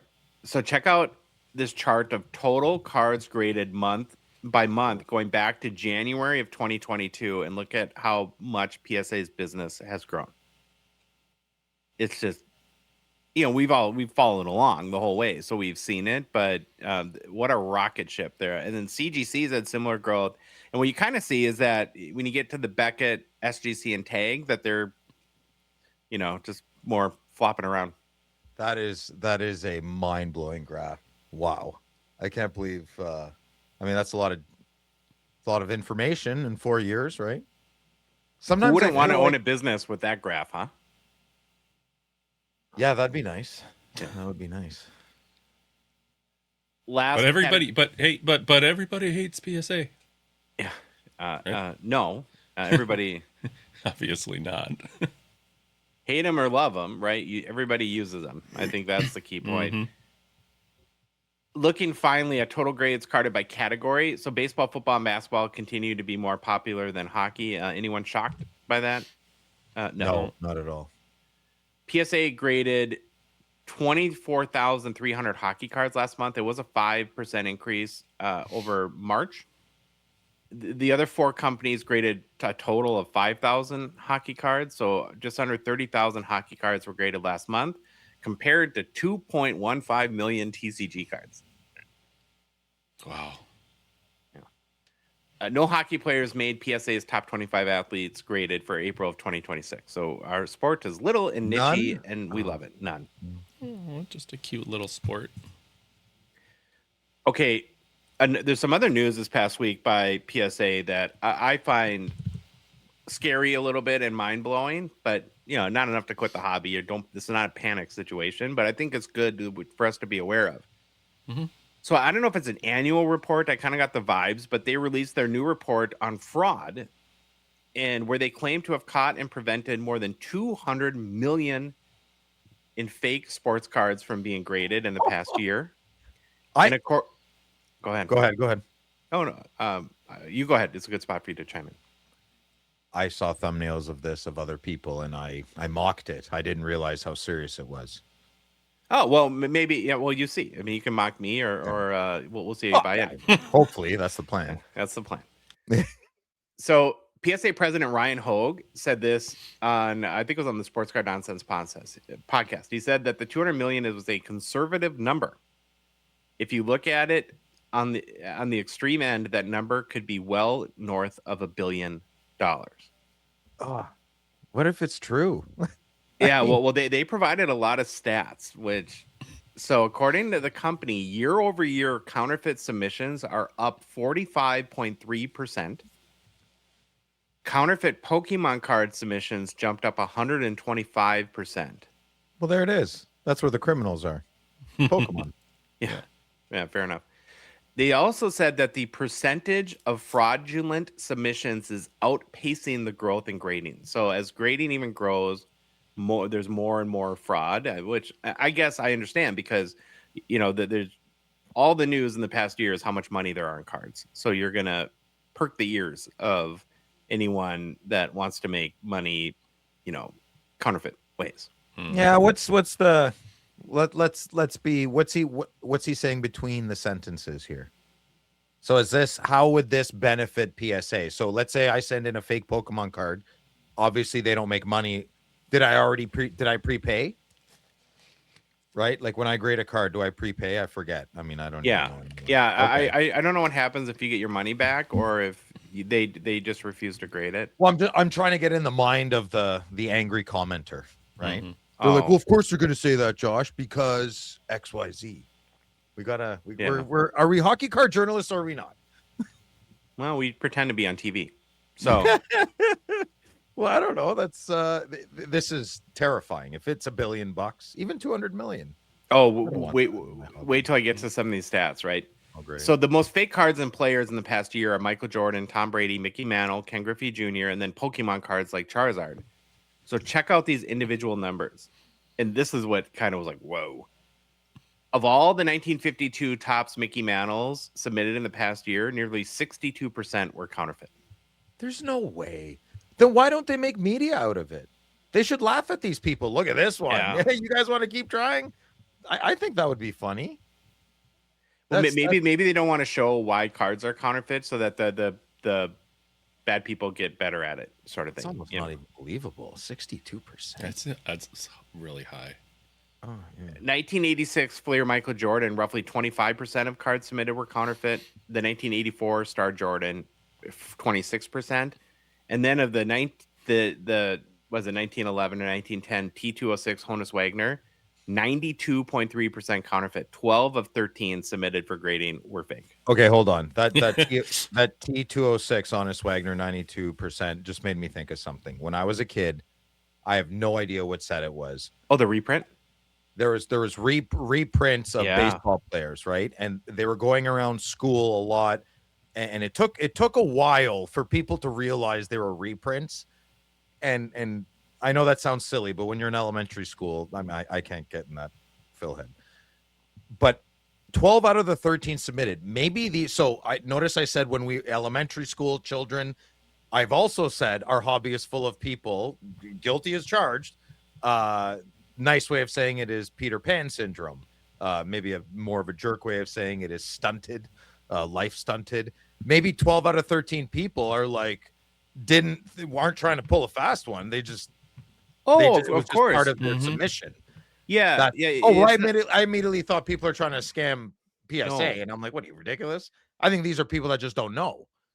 Well, I imagine like if you went to a card show and dropped $5,000 on a card and I'm gonna get this graded and then send it in and they tell you it's fake, that would be a gut punch. Oh, that's sad. That does not make me feel good. No. That's horrible if that's the case. I also saying that I'm not seeing any hockey on the board here, so you know what? Well, I'm gonna stay over here. Maybe this will change your current what the opinion. Gretzky? What Brett Hall? No. So according to PSA president again, Ryan Hoge, I think. Hoagie, whatever. Yeah.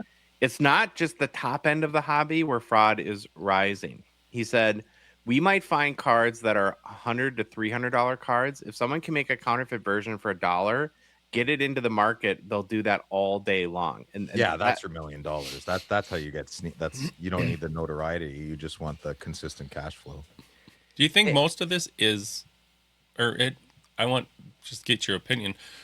What percentage of these, let's take I want to use the Mantle and the Wagner as an example. How much of those do you think is people creating the cards versus I found grandpa's old cards and I'm going to send them into grading and then find out they're fake? I don't know, maybe 50-50. I know in the case with the Honus Wagner, I remember explicitly there was a 1980s reprint that looked it didn't say reprint on it. It's probably in too good of a condition, but if you find grandpa's cards and you're a novice, you might think that you've hit a gold mine there and maybe find that out. But the counterfeit rate is rising, and so that leads me to think that people are manipulating the market with fake cards to try to make money. Yeah. Bad people. And you started, Phil, this conversation by asking like what's, or maybe along the lines of what's the incentive for PSA to share this information. Mm-hmm. If I'm being real honest, what stuff like this makes me want to do is buy PSA slabs, not so much for the grade, but for that authenticity guarantee. Well, a big card. Yeah, we say that all the time. I think we can say that's a good tenet of the show. Over $1,000. I mean, let's say there's some more cowboy collectors out there. I'd be one of them. I'm gonna trust myself. Sorry about that. I'll give you an example. Like in the most expensive card I ever bought that you lost, like I had that card and it turned out to be fake, then PSA would have paid me out. Yes. I did check the policy. Phil losing it is not covered in the guarantee. So, well, I'm going to contact the underwriters immediately because that's unacceptable. There should be a Phil clause in that insurance policy. Yeah.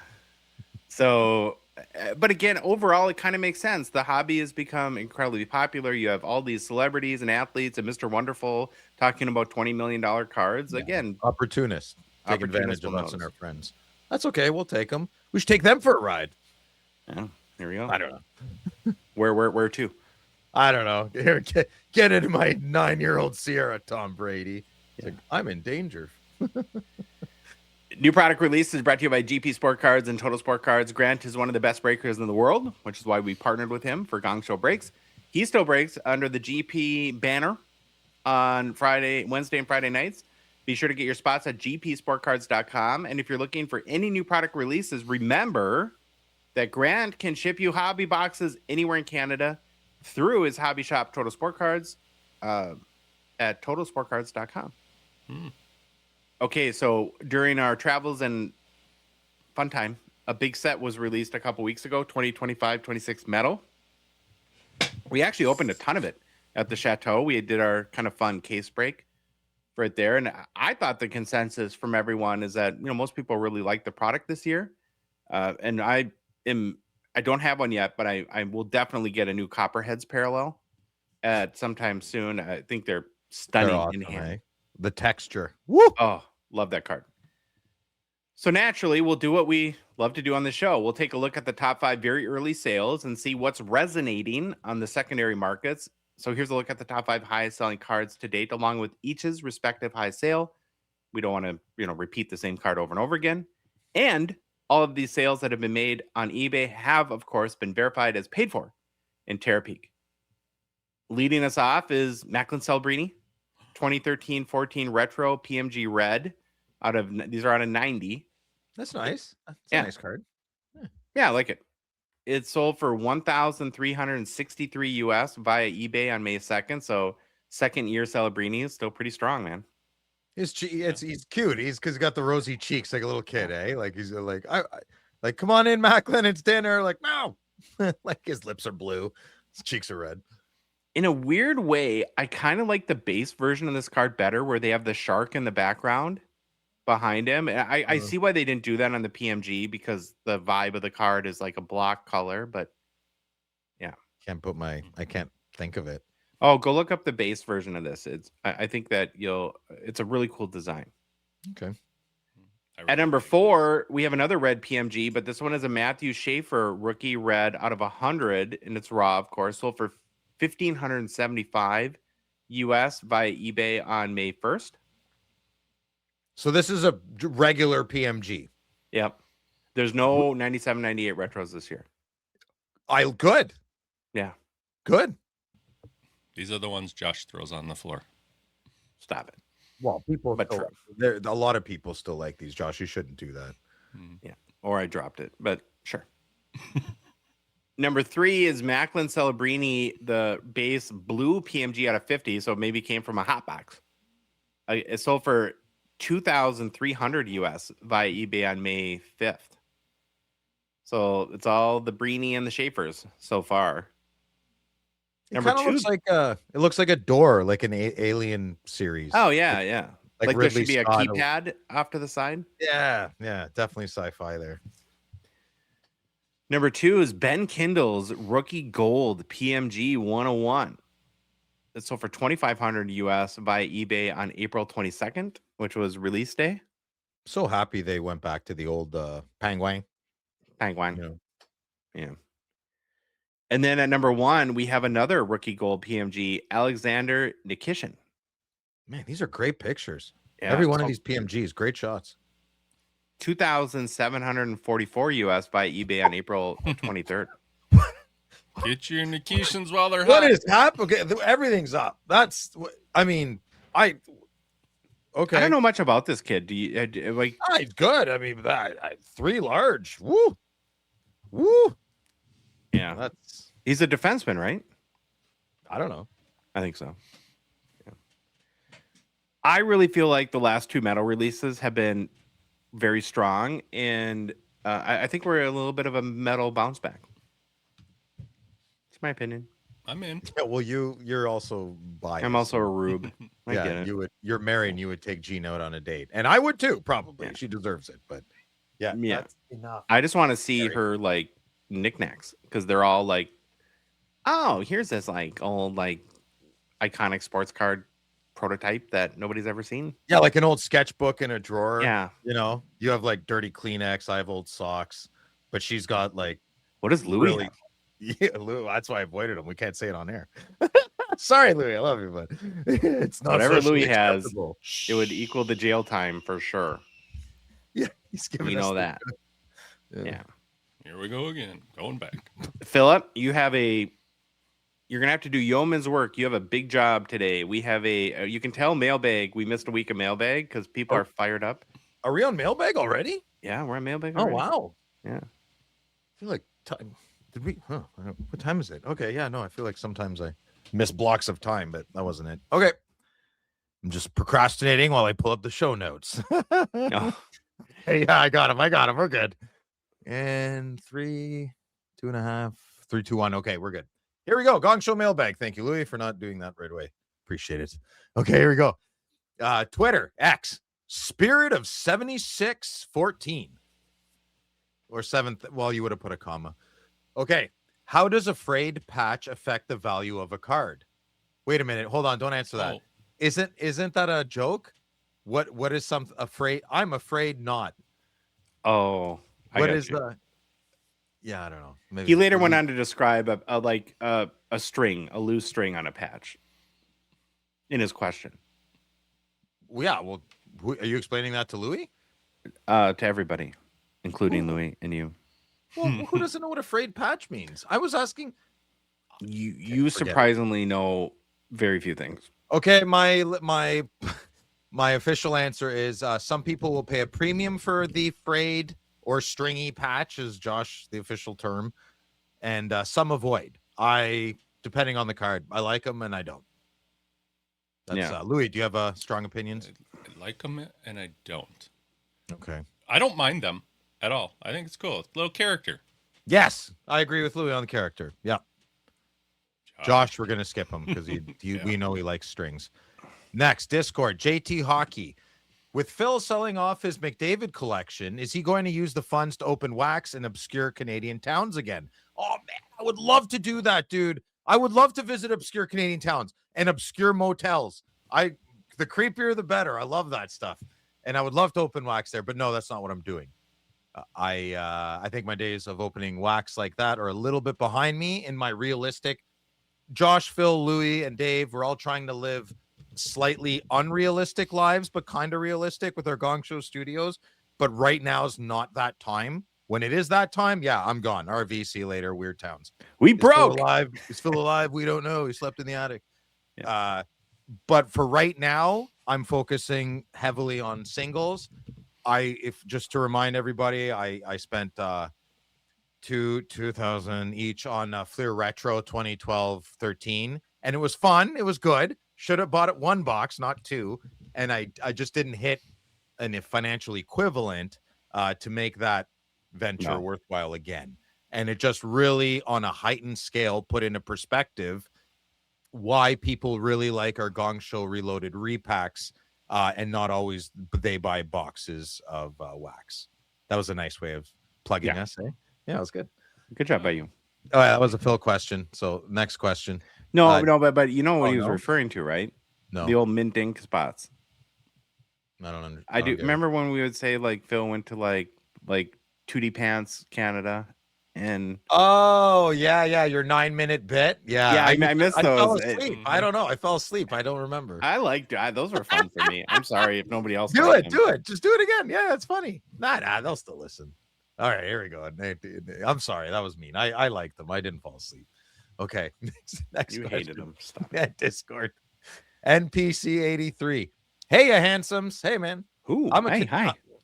I'm a Canadian collector who just bought a card from overseas and was hit with import duties for the first time. You should try domestic duties. They're worse. Yeah, thank you. Is there a process to reclaim this from our government? This may be a question more for Phil. I seem to recall him mentioning something about this on a show a very long time ago. Edit. I should add that the card came from Germany. Heinz Velvet.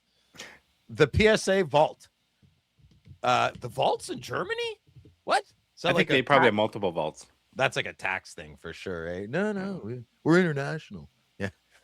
Okay. I really don't know, man. I'm kind of a ding dong when it comes to like government policies. What works best for me and my temperament is just to pay the thing and never think about it again. I'm sorry, that's a loser answer, but certain things in life rile me up. And as a business owner, I like to know what I'm paying for, where it's going, what it's being done with, or nothing. And I choose the nothing part. I'm sorry, I failed you as a fellow Canadian. But the only experience I have with CBSA and our border security, I used to collect coins. I still do, but I don't really buy them much anymore. And to import precious metals into Canada is free. If it's pure precious metals, right? So yeah, silver, gold, palladium, platinum, rhodium, all of the above I own. And I would say 3 out of 8 packages get hit with customs. And CBSA just says, well, and you can fight them, but it takes, 6 to 9 months to get your money back. It's a huge hassle. And if it was ever under like $50, I didn't bother. Keep the money, man. Gotcha. My time's not. This is conceited, but my time's worth more than sitting on the phone for literally 3 to 4 hours to try and, make your way up the line to file a complaint and all that stuff. So I'm sorry I don't have a better answer for you, NPC. But if it's like under $100, man, I just pay it. Just how bad do you want it? My happy place. Okay. Well, that was a Canadian question. Next question. Oh, he's got another one. Okay, good. Okay, he's got another one. This time it's COMC related. I'm interested in a bunch of COMC cards currently on auctions that end at various times over about a week or two. Is it possible to have COMC hold cards won at auction and request a combined shipping package later? If so, do you know how to go about this? You can keep them in your COMC account. So when you win the auction on eBay, you can enter. I forget, man. It's not hard. I promise you, it's not hard. Yes, you can. When you win the auction on eBay, there's like 100 people listening to this, all our listeners, all 100 of them, being like, oh my God, Phil, it's so simple. Just tell them to do this. I know. I just don't do it often. It's really easy. When you win the auction, you can somehow connect. You connect your eBay account through your COMC. And then when you go to your COMC, you can bring it in. You can bring it into the family of COMC, and then you can deal with the shipping through COMC. You will not have to deal with eBay. You deal with your COMC account if you choose so. Okay, just keep them in your account or deliver them at home. That's another thing. Okay. Next question. Discord, East Coast 76. All right, I got to be honest. I get Dwayne and Sean, not the humans mixed up, but their avatars. Is this an avatar? No, that's that makes sense. Yeah, I get them. I'm sorry, boys. I love you both, but I get them confused. So Dwayne or Sean, hello. If you had to choose one of the following options for the next year, which would it be and why? Number 1, pick up one big budget banger card for your personal collection. Or number 2, pick up a series of smaller but still nice cards with the same budget to add to your collection. Louis, lead us off. I'm going after the one bigger card, and the reason is if I just look to my right, it's a disaster, and if I had bigger cards, I'd have less, and that wouldn't be there. Joshua. Bigger cards. Yeah, I've been trying to, level up my collection for sure. And myself, I would agree with the panel and the boys. I think I'm definitely going to pick one big banger. That seems to be the theme that we're all that we're maturing into. So there's that. Not working very well for me. No, we suck at it.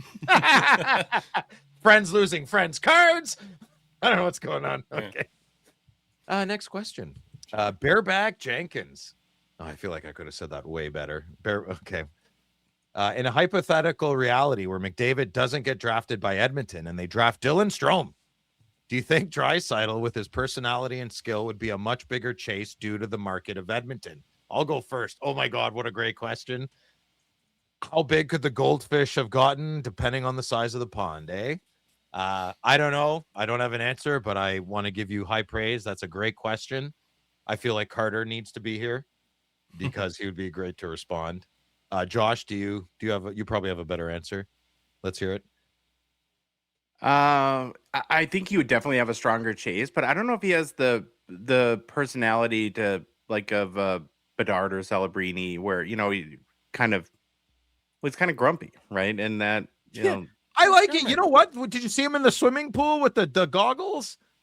I'm starting to really come around on. I thought that was McKinnon, wasn't? Oh yeah, McKinnon. Yeah. No, I like McKinnon more than Draisaitl. Yeah, no, I don't like Leon too much. Nothing's changed. Yeah. Sorry. I'm a big Draisaitl fan, so I'm not trying to throw shade at him. I think I just don't know if he would be the star of the hobby. I'm sorry, Carter. I just said that for Carter. I apologize. Yeah. I like Leon. I'm more of a brick kind of guy, but Leon's is okay. All right. Next question. Swifto Jr. Yeah, this one. Phil's Instagram shows him with hobbies other than cards. Yeah, my personal Instagram. I don't know how you found that. I guess you typed in my name. Anyways, since ramping up the Gong Show, do you still have time for all that other fun stuff? That's a big bat you have there. Thank you, Swifto. So you're talking to my ex-girlfriends again. I'm a baseball kid, man. Always have been. This is the first summer in 20 years, over 20 years, that I'm not playing ball. And it's a decision that I do not regret. Regret. Oh my goodness. Regret. Okay, Bugs Bunny. No, this is where Josh is going to feel guilty. But don't, because I'm a grown man. It's my choice. But the evening commitments are a little too high. And it's not just that. Time-wise, I could probably make it work. Louie and Josh, we've always made the scheduling work around my baseball, even my golf trip at baseball. We're all very accommodating to each other, but it is difficult. Whether we're accommodating or not, it rings a toll. And a little more disclosure, it's depleted my life savings, so I need to make some money. I got to focus on my business. Yeah, and I gotta make some money, man. When did you make that call? About a month ago. Oh, okay. Yeah. Don't feel. Look at you. See, I see in your face. Oh man, Swifto. No, I don't. I mean, no, I'm just. He's gonna call. Do not call me after the podcast. Do not call me after the podcast and tell me you feel terrible. You need to block immediately 2.5 hours for us to talk about all the emotional angles in this decision. I've destroyed Phil, Jenny. I've destroyed him. If I get a card in the mail, I'm gonna kill you. No. It's until you lost my card, I would have felt bad, but now I know. I know. I'll find your card. Don't worry. So yeah, I'm focusing on it. It's nothing more, nothing less, man. I need to make some more bank, and I love baseball. Baseball will always be there for me. And thank you. I do have a beautiful baseball bat collection, and yeah. Well, there's my answer. Thank you, Swifto. And stop creeping around my personal there. I'm kidding. You can. I don't care. Okay, next question. Discord. Panther J. Rawr. Question for all. Scenario is you're watching 5 new release cards at auction, something like 5 liquid golds last year, let's say. You lose the first 4. Crap. Do you overspend on the 5th one to not get shut out, right? Like it's an ego thing. Like, I'm not getting shut out. I'm paying whatever it takes. Or, no, there is no or. Or do we guess this question comes down to how disciplined of a bidder you are? I feel like I've been talking a lot, so let's ask Victoria to go next. Oh, wait, she's not here. Didn't make it. Oh, I hope if this is like one of those bangers, if I'm, something I'm really going after, I probably would. Really, Louis? Yeah? For my big card collection, if it's, say it's it's the one I really wanted out of the 5. Do you have one? Do you have a liquid gold? No. But you need the one for the club. Phil has one. Josh has one. Well, yeah, Louis. What's your problem? Yeah, Louis. Well, give me Dave, one. do you have one? Yeah, I do. Well, I'll leave that all the way from Vegas. Josh, do you have a? I probably would overbid, but I lose all sense of what do you mean would? Smartness and rationality. I don't think you would. He wouldn't. He does. He does? Yeah. I don't know. I don't remember the scenario, but you're like, Phil, I put a mega bid and you told me your mega bid. I'm like, that's not a mega bid. That's that's not a mega bid. I feel like sorry, I'm not completely reckless like you are, but sure. Okay. So you admit there's levels. Yeah. You admit there's levels. I admit. You're right. You win. Oh, I feel like I didn't though. So yeah, me too. All right. Okay, thank you, Panther J. I'll call you Yoko Ono, splitting up the group here. Yeah. Okay, next question. Behind the Instagram. music, Gong Show. What happened? It was a mailbag question that broke the group up. A mailbag question. It set them off. I don't know. It was the way it was written. Let it be. Okay, Instagram, Ray Bort collection. A Yasha 99 StarQuest Gold. Sold for 2,900 Canadian. And a Hasek ending Sunday is already over 6,000. Cray. Agreed with you. Take a guess on another set from the 90s that could see the same price explosion. I could not. And I do want to make a statement. The old farts, I know we're old farts at the bottom or in training, take your pick. But the real old farts, the ones that own it right now, they love this set. And they got that hockey card old money going on. You know, if they don't have the money, they have the hockey card to trade whatever needs to be done to get the funds, to get the StarQuest golds. There's something, I love this question. He's absolutely correct. There's something golden ticket about these. It's gold. Man, my voice. It's gold. Yeah. There's something about that aura. This is the magic color and word in the hobby. Yeah. In the world, in everything. Yeah. Everything. That's golden. All right, next question. I got the golden ticket. Discord, Minnesota Sports Card Junkie, also known as the Tory. The Tory. Has the 1-of-1 inscription auto of Jack Hughes' golden goal, redemption, or redeemed card surfaced anywhere? That's a Josh question. I've not seen it. If anyone has a comment, and let us know, because I would love to check it out. All right. Thank you, Tori. Next question, Discord. Wiseman's Card Barn. If the Leafs draft Stenberg first overall instead of McKenna, would it take longer for his market to rise, or would his cards be valued the same as McKenna's projected hype? I love how he wrote this question with like it sounds like very intelligent. And it's well written. Is it though? I'm kidding, man. I'm kidding. I love you. Don't be upset. I'm just goofing around. That won't happen. And if it did, no.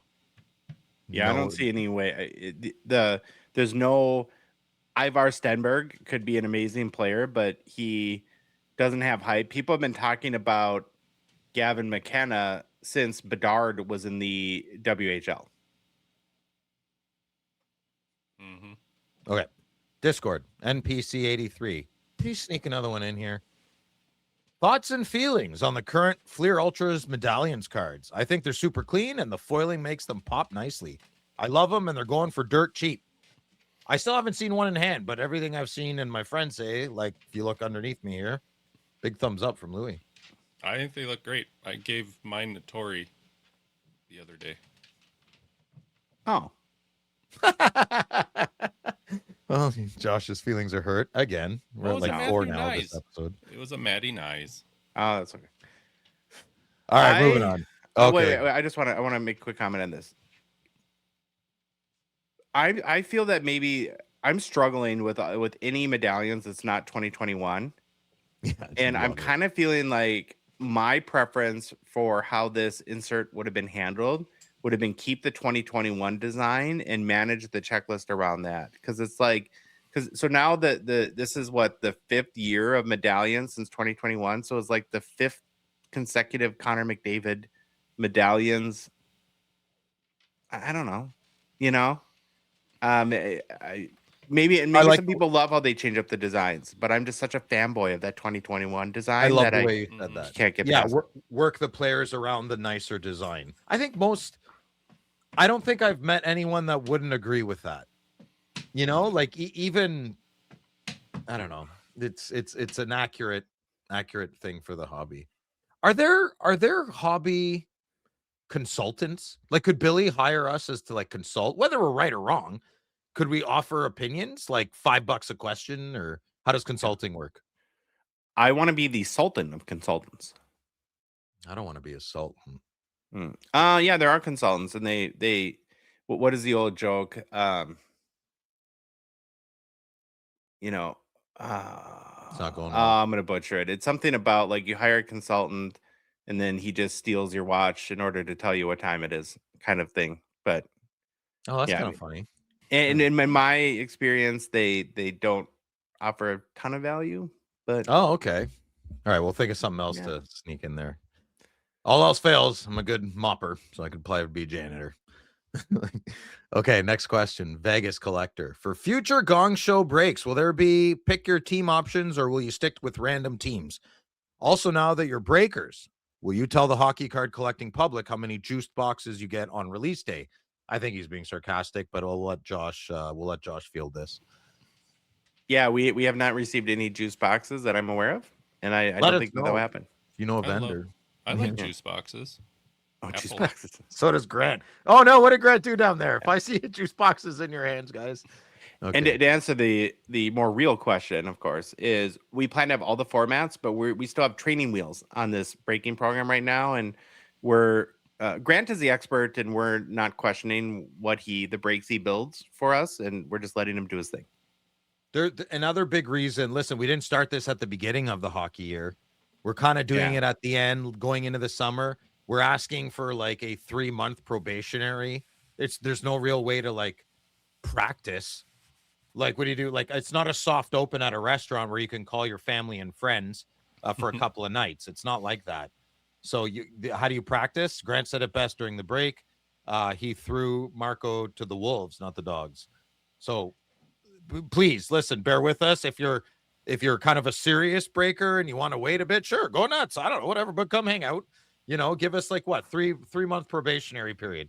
Yeah, like a job. And there's even like some comments about Marco and his lack of knowledge around the cards and the hobby. And it's like, we really believe in this kid and believe that he has what it takes. And you can't blame him for what he doesn't know. And we also think he's going to be a quick learner. And so, it is a little bit of a stick with it. And hey, maybe people aren't, it's everyone's choice to tune in or tune out. But I also will say too that, you say, well, that doesn't scare me at all that certain people have that opinion. You know who was very nervous when Phil joined the show? Everybody.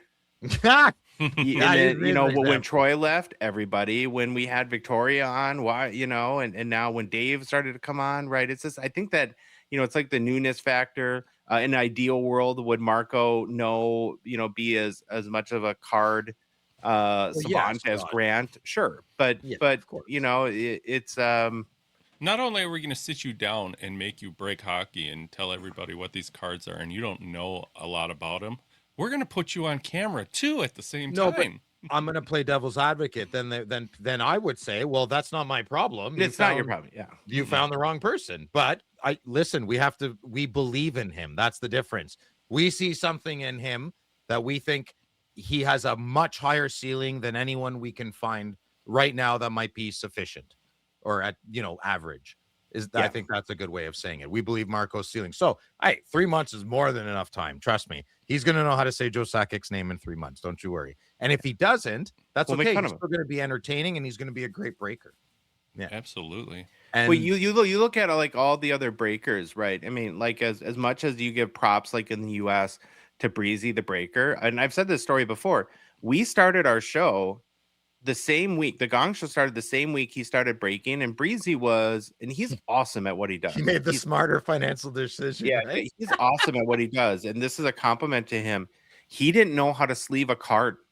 Now he knew the players because he was an EA Sports NHL influencer, right? So he was playing the video game a lot, but he knew nothing about cards. And then Amber Money Moose didn't know much about cards either, and and it doesn't take long. But if you have what it takes and you have the right, you can teach cards. I mean, let's admit it.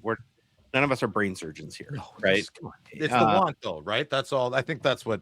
Yeah, he's got the intangibles that you can't learn or you can't teach, and that's why we think it's worthy of the investment. But you put it right. I mean, that's nobody's problem but ours, and and so if that doesn't work for people, well, I mean, let's keep it super simple. Let's say it's month 3, and we're doing this to make some, and we're like, oh, the breaks aren't filling, and we're gonna make adjustments, right? I don't know.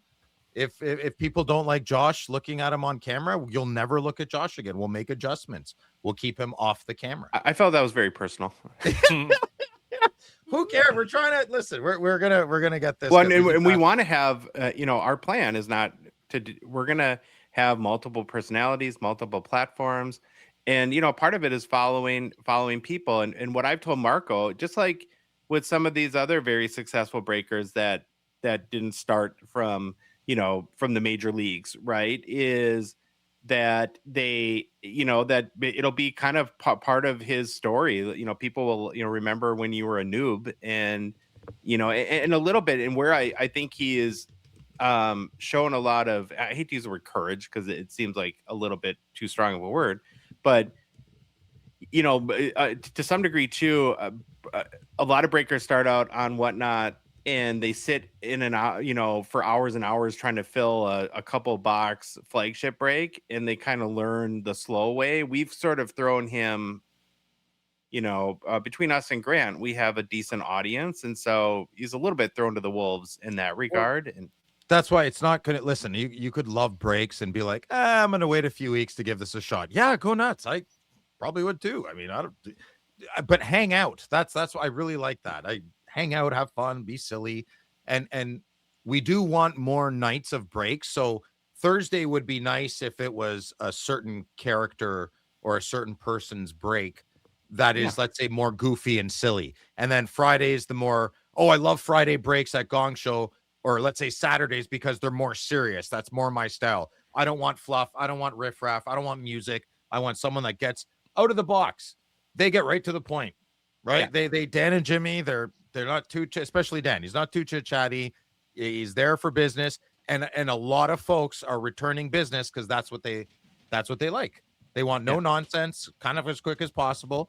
And I want more entertainment. So I'm going to watch more of the Breezies, more of the Grants, more of the Tie the Card guys. There's so many good character breakers out there, We'd like to have that whole flavor, because not everyone's going to like, there's not one perfect way. There isn't. There just isn't. And that's our goal. So Marco is our first one. That's all it is, and we California Dave, I think, would be the best. I think he could check all those boxes. Chandler too. I want to talk about that later, but that's logistically really hard because these boys live in like Utah and California. Well, and the another disadvantage Marco kind of has is, of course, he's scrambling to catch up and to learn. And so, he is using a lot of his capacity when the game slows down for him, and he can just be more entertaining, then everything is so then rapid people fire. will really start to get it. And so it'll take a little time. He's done one break, and and actually he helped Grant out on Friday night a little bit. And you can chime in here too, Louis, but because Grant and I talked about this before he left, that the amount of progress we saw in one day was very encouraging. Yeah, he's getting it. And the biggest thing, to start was, as silly as it might sound, when you're opening the packs and showing the cards, make sure that stuff's on camera so people can see it. There's so many little oddities that go into this. And there's a checklist of 100 things for sure. And I want to say one more thing too. And I mentioned this on Saturday night, that so for many, many years, part of my responsibilities were, I wasn't like a sales manager, but sales fell under the divisions that I would run at companies. And so I would meet with new salespeople, and over my career, probably I had 300 salespeople on my team, and I would tell them the same thing about everyone. That I would, if you're new here and you're trying to learn a new product, get used to a new company, a new system, all these things are coming at you. I would say, listen, your first 100 sales calls are going to be awful. They just are, and there's no way around it. All you can do is get through it. And so the best way is to make those 100 calls as fast as possible, because by the time you get to 100, you'll find that you're starting to get pretty good at it. And I'm not saying it's going to take 100 breaks for Grant, but that's part of the, for Marco. We hope Grant everybody. At Grant at the beginning during COVID, Riley, I mean, everyone's going to find their groove. It was a good weekend. We broke a few barriers. I find it absolutely hilarious how the kid on his second shift has a prior commitment as an employer. It's like, okay, but you knew about it. He told you right away. We wanted him the whole bit. I think it's it's funny from an aerial view. It's hilarious. Okay, you're going to be doing it. Last thing I promise. I just want to. I like having these conversations, and this is part of what I've always wanted for this show. Is to, I know we've gone on and on a little bit about it, but to let people behind the curtain and give people an honest insight as to what it's like to try to start something like this, and the good, the bad, the kind of the challenges, the thought processes. And so, if you guys want us to talk more about, sort of what the true experience is like, then let us know, and we're happy to do that. Oh yeah, it's me. I'm running the show here. Sorry. You do. Next question. Okay. Thank you, Louis. Gunther Cards 96. Love, man. Dylan Gunther. No, don't. Okay. Hey, boys. Hey, man. When Series 2 came out, no other sets were released for a month, and I liked it. It gave the product the spotlight for a month and time to breathe. After that, we had 4 sets launched in 4 weeks. Does that feel too condensed to you guys, or do you like new products all the time? Well, we know what Dave thinks. I wish there was at least a week off in between each release to allow sets its own spotlight. Cheers and happy collecting. I don't notice release dates. I have a friend. His name is Josh. Louis, what do you think? I don't like when they come out bang, bang, bang, bang, bang. I like a little time to breathe in between. So I'm kind of on his side. Bang, bang. Josh? I like every other week.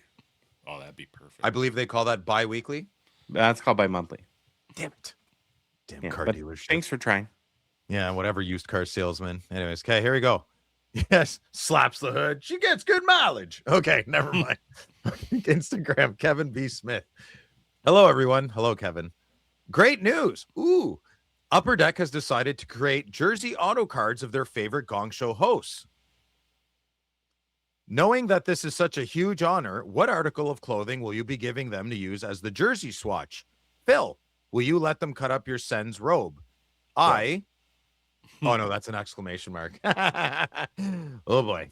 Also, who will you have? God damn it.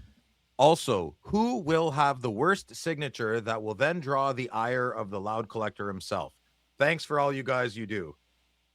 Thank you, Kevin. I would never let that happen. First of all, there will never be any loud collector or Phil on anything ever unless I made it, and because it's silly and goofy, or my friends made it and it's a joke. Yes. But if it was like a President's Choice card that everyone wants us to start collecting, it would definitely be one of my yellow canary shirts. I guess. I don't know. I could call somebody to embroider something on it for a patch. I got nothing. That's all you need is another yellow T-shirt of yours floating around. You would love it. You would love your own card. You'd be like, "Oh, I got a Baba Louie card." You would. Yeah, you would love it the most out of all of us. Yeah, like, I would be running running a mile away. I'd buy them all and burn them. You'd be signing every one of them. And that's not a dig. That's not a dig. Keep printing them. You keep printing. I'll keep signing. Phil, keep burning. Let's go. I love it. Josh would be in the middle. He would put them in the attic and he would bounce his grandkids saying, look how great your grandpa was. Don't tell Granny though. Don't tell Granny. You know what I love about these questions is how uncomfortable they make Phil. That's extremely. I'd like to move on immediately. Yeah, you start to squirm and it's kind of I'm not a fan. I don't know. I'm uncomfortable. Okay. Yeah, we're done. Okay, good. Instagram, short print Scotty. This probably isn't breaking news, but some vendors were pricing cards way above market value at the show. It happens. That's when you come across. I'm not. God. I was gonna say I'm not patronizing you. Whoever pressed that button, my hands were Louis. Up. Louis. Louis. Anyways, it was deserving. I do have to back up my boy on that. Okay, we'll start over. Short print Scotty, also known as never asking a question again, Scotty. This probably isn't breaking news, but some vendors were pricing cards way above market value at the show. When you come across a card you really want from one of those vendors, how do you usually approach negotiating with them?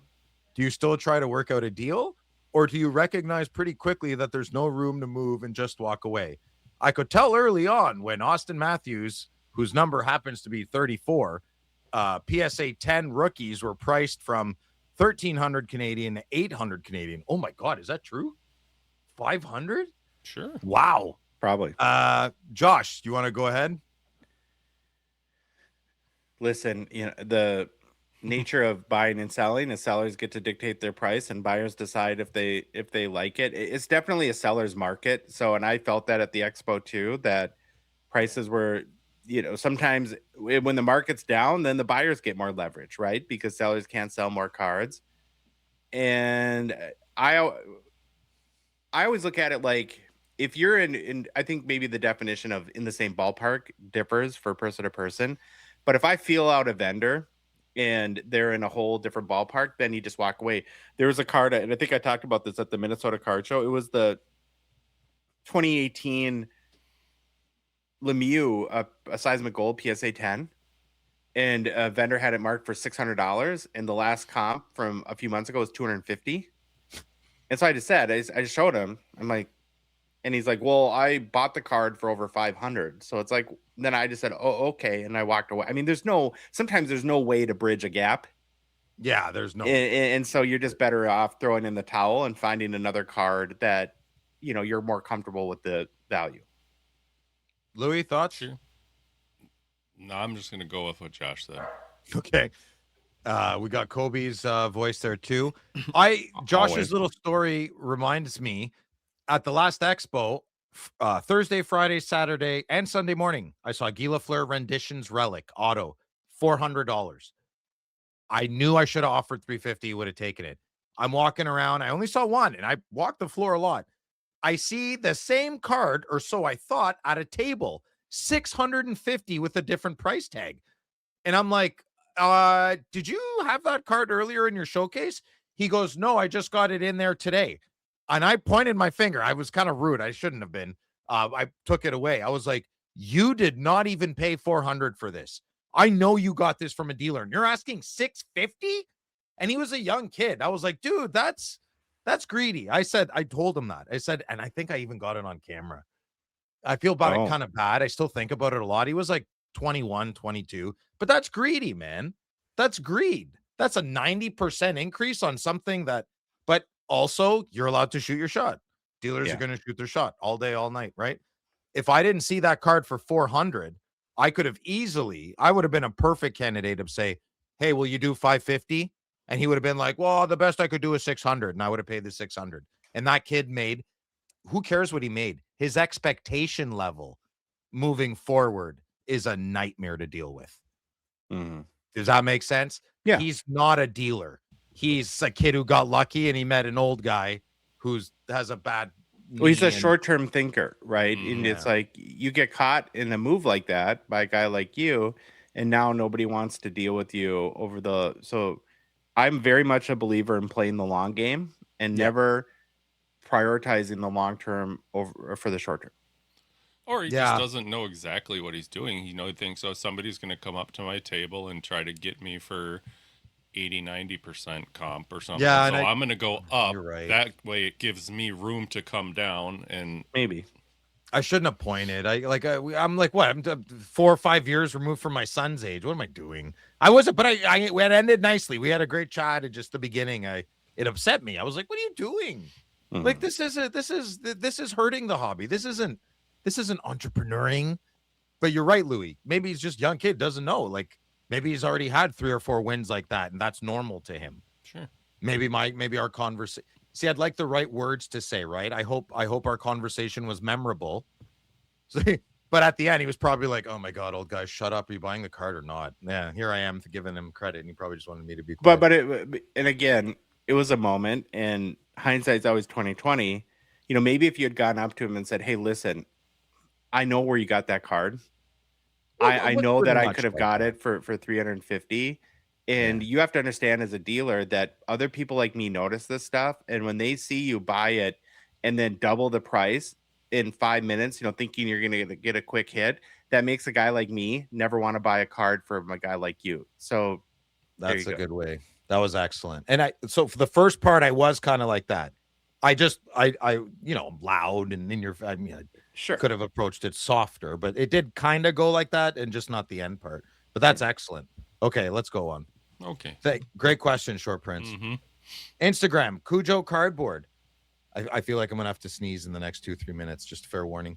Fellas, on the last episode, Dave showcased his nasty Robitaille stick card from President's Choice. I can't help but notice that anyone, including myself, who owns an unlicensed card will insert some sort of disclaimer such as, I don't typically collect unlicensed cards, but it's so true, and proceed to show off an incredible card. My two questions to you are, is there anything that these unlicensed companies could do to eliminate this stigma around their brands? For example, develop clean, modern designs, more like the Cup or Premier. Yeah, I think that's the first thing they could do is not make a crappy looking card with nice patch or not. I'm sorry, like there for every 100 President's Choice cards, there's like 8 that are amazing and 92 where you're like, oh God, what is this? To me, anyways. Yeah. I would almost like a stab at running that company because I believe I could double their sales by hiring one professional graphic designer. Yep. Nailed it. I mean, I'm sorry if that, I don't mean to, it's just honest. That's not trying to be mean. It's that they have such amazing memorabilia. And it just kills me at like, it feels like that they design these cards in like the 1998 version of MS Paint. I wish you would And if just you're old sell like it to us, Upper you Deck. know what that is, you know. Sell it to sell everything to Upper Deck. You're not selling your soul to the empire. It's not one of those things. Give it to the masses. They have the distribution, you know, like that's what I would do. But hold on. There's another thing I thought of. There's something about buying a licensed card. Now hear me out. It's an immediate unspoken attraction that the company that employs the athletes that we admire has publicly endorsed the manufacturing of said product. There's an unspoken amazing feeling about that. People that work out are generally kind of get more attracted to. Why? It's an unspoken feeling that they are disciplined. And there's, you know, that's the analogy I came up with. Sorry. But that feels good. And for me, it's the Loblaws thing. I can't stand it. President's Choice makes me think of Loblaws. Oh, yeah. I agree with what you're saying, but I also think though, like I think Topps proved in the past year or so that you can make pretty good looking unlicensed cards. Yes. If you gave Gene McLeod a stab at designing a President's Choice set, I'm sure they would be pretty awesome. And I think that is the biggest missing piece. Well, did you shoot your shot on getting the sweet memorabilia and stuff and left nothing over for card design? That's the biggest problem. Like you said, Josh, there's so much sweet stuff in these cards, but then the facade around them, the border, it's just like a little more time to make it, dress it up a little bit, make it look more professional. Just expertise. You know, there's I'm a snob, man. I don't know. It's weird why I'm like, I like regulation and authority. Like, I'm not that guy, but for some reason on this one I am. Well, I worked at advertising agencies for a lot of years, and one of the things that taught me was, and I think like from like an ego standpoint, we all love the idea of being amateur designers. Who doesn't, right? You all want to design something, but there's a reason why professional designers exist. That's it. I respect the profession, right? Like it's you could perfect, Josh. You can get a lot of trees cut down for $400 to $800. I might be $1,500 to $1,800. There's a reason I'm insured. We do it properly, right? Believe it or not, you can, but there's the right way to do things in the professional way. Yeah. Right. Next one. Thank you, Cujo. Andrew Shee, right? Is that how you always say it? Yep. Yeah. Perfect. Good day, gentlemen. Good day, Andrew. Is there anything exciting about this year's O-Pee-Chee Platinum checklist? Well, it's a checklist boy question. There's a couple new parallels that are interesting. One is a new, I think it's new, on the retro green laser out of 75. I saw a picture of one and it looked really cool. So I'm pretty excited to see it in hand.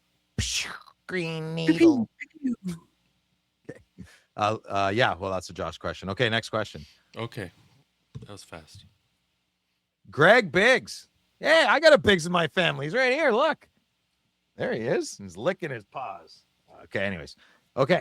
Hey, Greg. Is there a plan to be more involved in the Minnesota Card Show in the future with the possibility of doing a reloaded box purchase option? Number 2, when you finally get to a point when you are ready to do a studio build out, can I volunteer to help with the build? I'm a carpenter by trade. Well, giddy up, brother. Sign up. Let's go.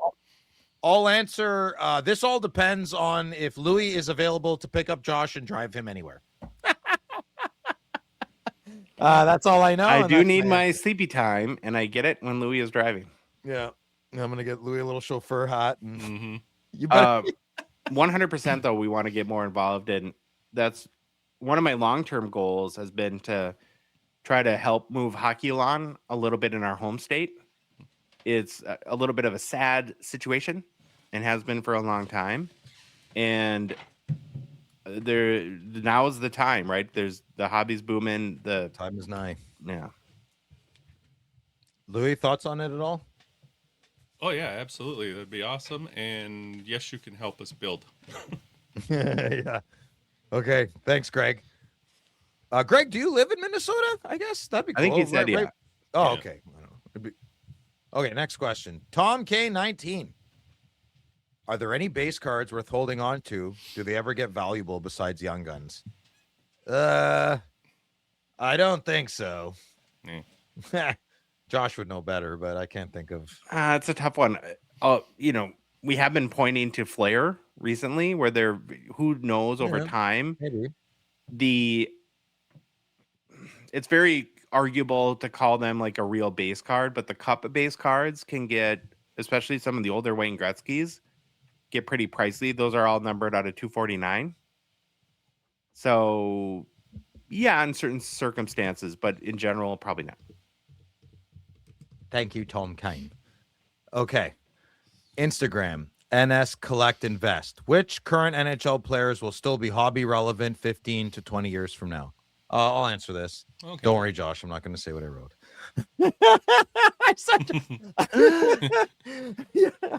I don't know. Probably Brady Tkachuk, Tim Stützle, Shane Pinto. That's about all I can think. Jake Sanderson. Those are the ones that will only matter in 15 to 20 years. Josh or Louis, do you guys have any players that you think will only matter? I lost my crystal ball. Oh. That was another Baba Louie Hobby hot take. I want to agree, but... All right. Get him! Get him! Get him. This is a crystal ball question, and if we were to answer it honestly, we would have to say we have no idea. And if we had an idea, we wouldn't tell you, and we would become very rich people. Yeah, I would never make a self-help course if I could help myself properly. Ever. But that being said, I mean, I think the most logical answer is Crosby and Ovechkin. I don't see them fading into obscurity down the road. Okay, next question. Okay. Wandering Anthony, because he's a wanderer from Black and Decker. Okay. Do you think Bernard Cup RPA 99, rookie patch auto out of 99, prices will cool off drastically in the off season? I think they'll kind of bleed a little, but nothing drastic. I don't know. Louis? I don't know. Everything kind of just cools in the off season. Josh? I feel like it'll be stable-ish, whatever that means. So. I hope you're right. A slow cool. Yeah. A slow cool. Well, I disagree with the panel. I think it's going to be a slow bleed. Like 20, 25% maybe. Okay. Great Instagram. number. PK Subban. And why? Subban. Nyquist. Our flagship base clear cut cards undervalued in the hobby. Tough to pull, but cheap. Gotta like Josh. Tongue twister. Because it's so small, right? Oh, it doesn't matter. Okay. That was hurtful. I'm sorry. I just beat you to it. So I think they're exactly where they should be, man. I think they kind of fall flat with all the new. I mean, Upper Deck is just on some heaters this year, dude. And clear cuts, especially after kind of everyone's pushing acetates, you know, they just kind of fall flat. I like them. They're okay. But I think they're going to be priced exactly what they're going to be priced at. Just because something's rare doesn't mean it needs to be expensive. That's my take. True. Josh, thoughts? Yeah, I kind of tend to agree with you. It did make me think, though, and I've never seen this. It would be kind of cool if somebody collected like the entire base set in clear cuts. That would be. I've never seen that. Yeah. Louis, similar thoughts, I'm assuming? Yes, sir. All right, next question, Instagram. Barrick Christian. Jacob, I'm assuming there's a B. Jakob. Jacob. No, they're in the In the last name. Oh, Jakob has, I don't know. What? His cards have gone up. The goalie for the Habs. Jakub Dobish. I'm sorry, Yes, you forgot yes. to beat the. It's Maybe all I good. did. It's all good. I just copied and pasted. The goalie for the Montreal Canadiens has his hockey cards had a recent jump in the hobby market. There you go. Will it stay up that high? How high could it go? I don't know. We'll let Josh answer this one. Well, I think goalies are very streaky as of these past handful of years or so. So it's hard to. He's been very hot right now. If he continues to play well and they advance deep into the playoffs, and he is awesome next year by this time, a year from now, I think yes. But I feel like you have these goalies that completely stand on their head for a month and then can't save a puck for for a month after that. That's sort of the cycle we've been in.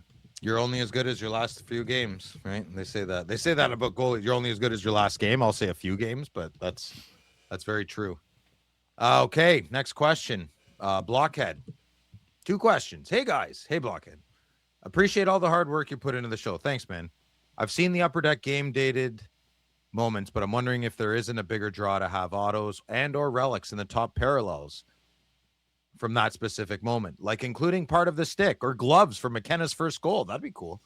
Devil's advocate is prices would likely rise as a result, well over $10. Do you think that's something Upper Deck should pursue? Is that something you'd personally be interested in? I think these are some great ideas, and we'll never know unless they test them out, I guess. But Josh, what do you think?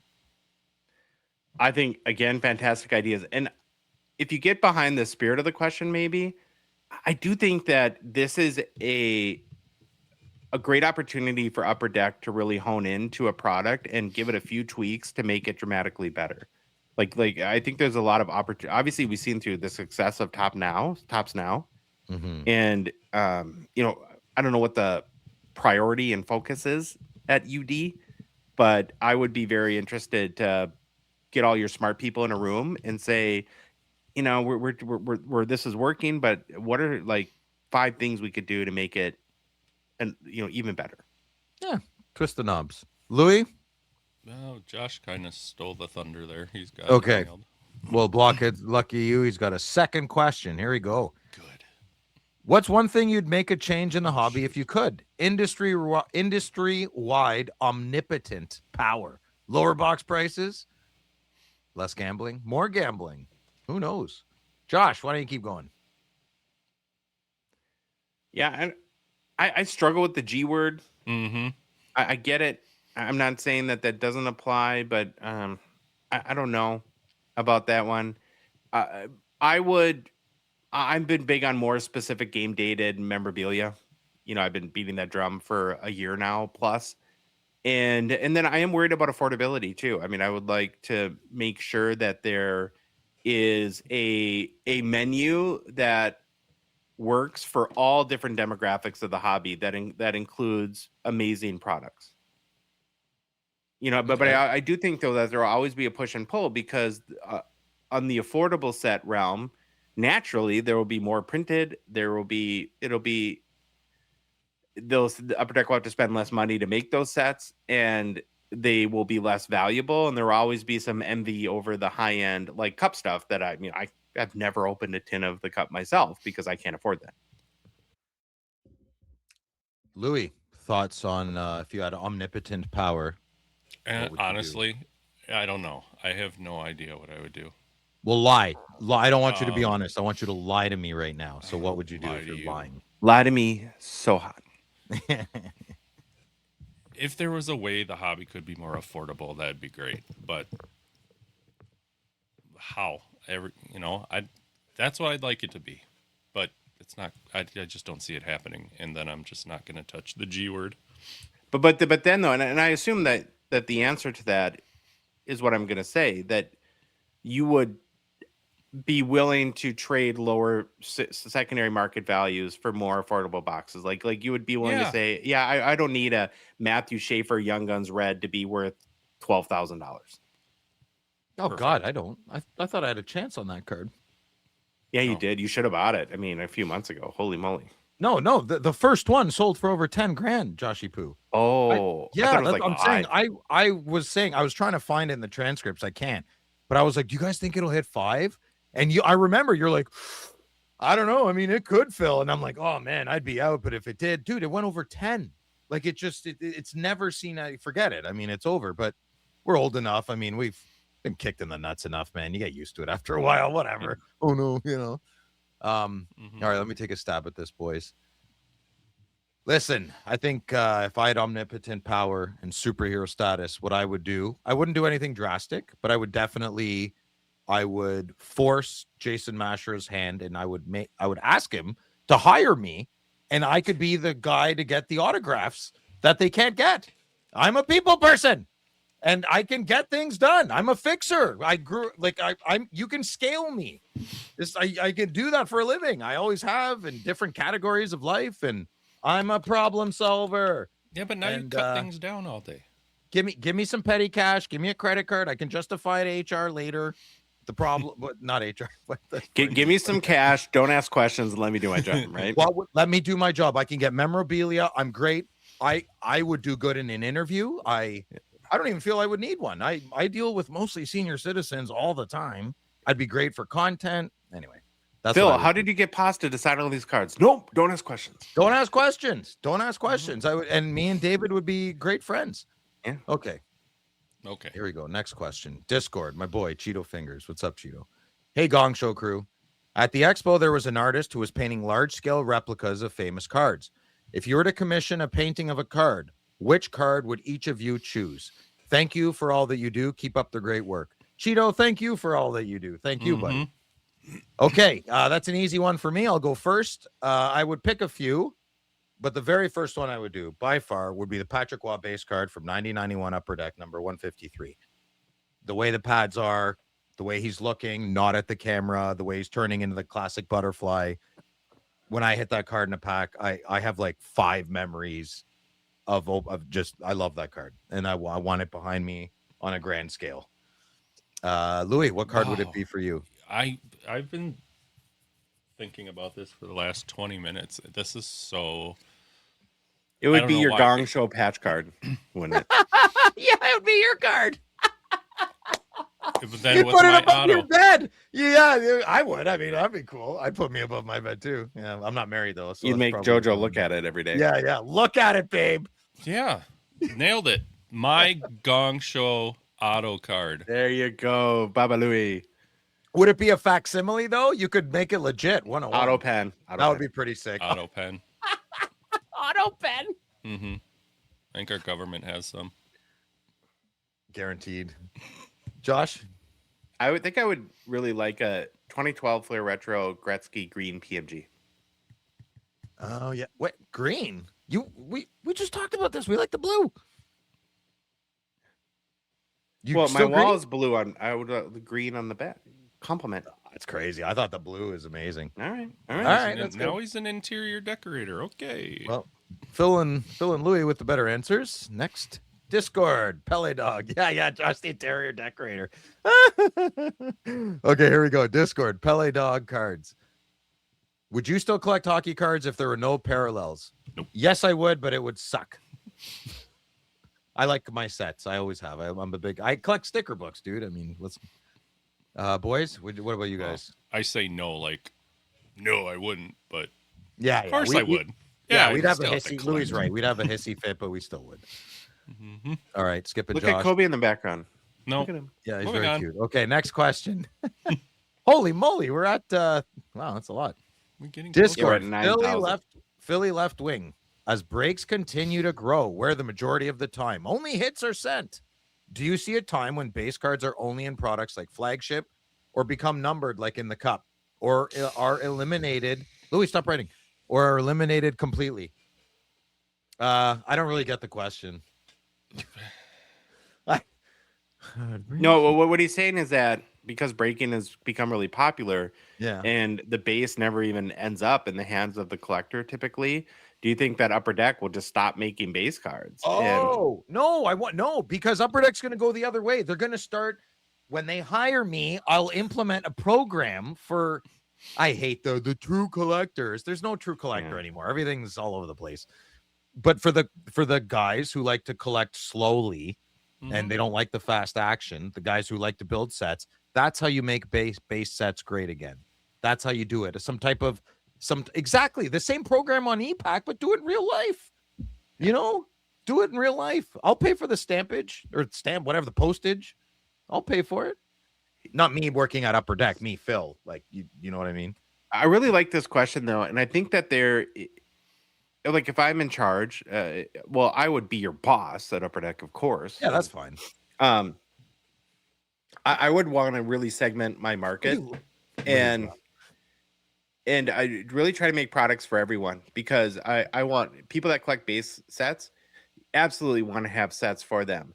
But there also should be products more designed for breaking too, because like if you think about all these boxes that get open where the base cards aren't even sent or discarded, if they were able to save that money and maybe add another 1 or 2 autos a box or a case or whatever it might be, then the collector that buys breaks kind of wins there too, don't they? Yeah, like I don't know why the G word's bad. I mean, it's there are gambling aspects to certain parts of our hobby. There are also not gambling aspects to other parts of our hobby. Why? I don't shy away from that. It's like, I know here's a really bad example, like death. Like, well, we're all gonna die. I don't Can I actually disagree with that? In that last question, like, I don't shy away from that G word. I'm just sick of talking about and like defining, well, what is? I know what, Louis, I know what you mean. Yeah, but and that's my problem with it, is that, but it is. Okay, breaking is gambling, sure, right?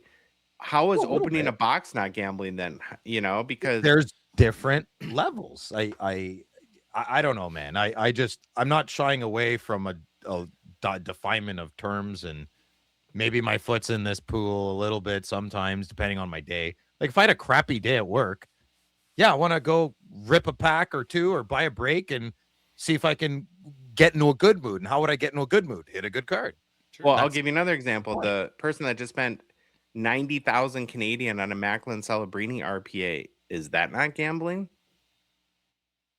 We'd have to ask them. Tune in on Friday Nights with Phil, when none of these people ever reach out to me and come on.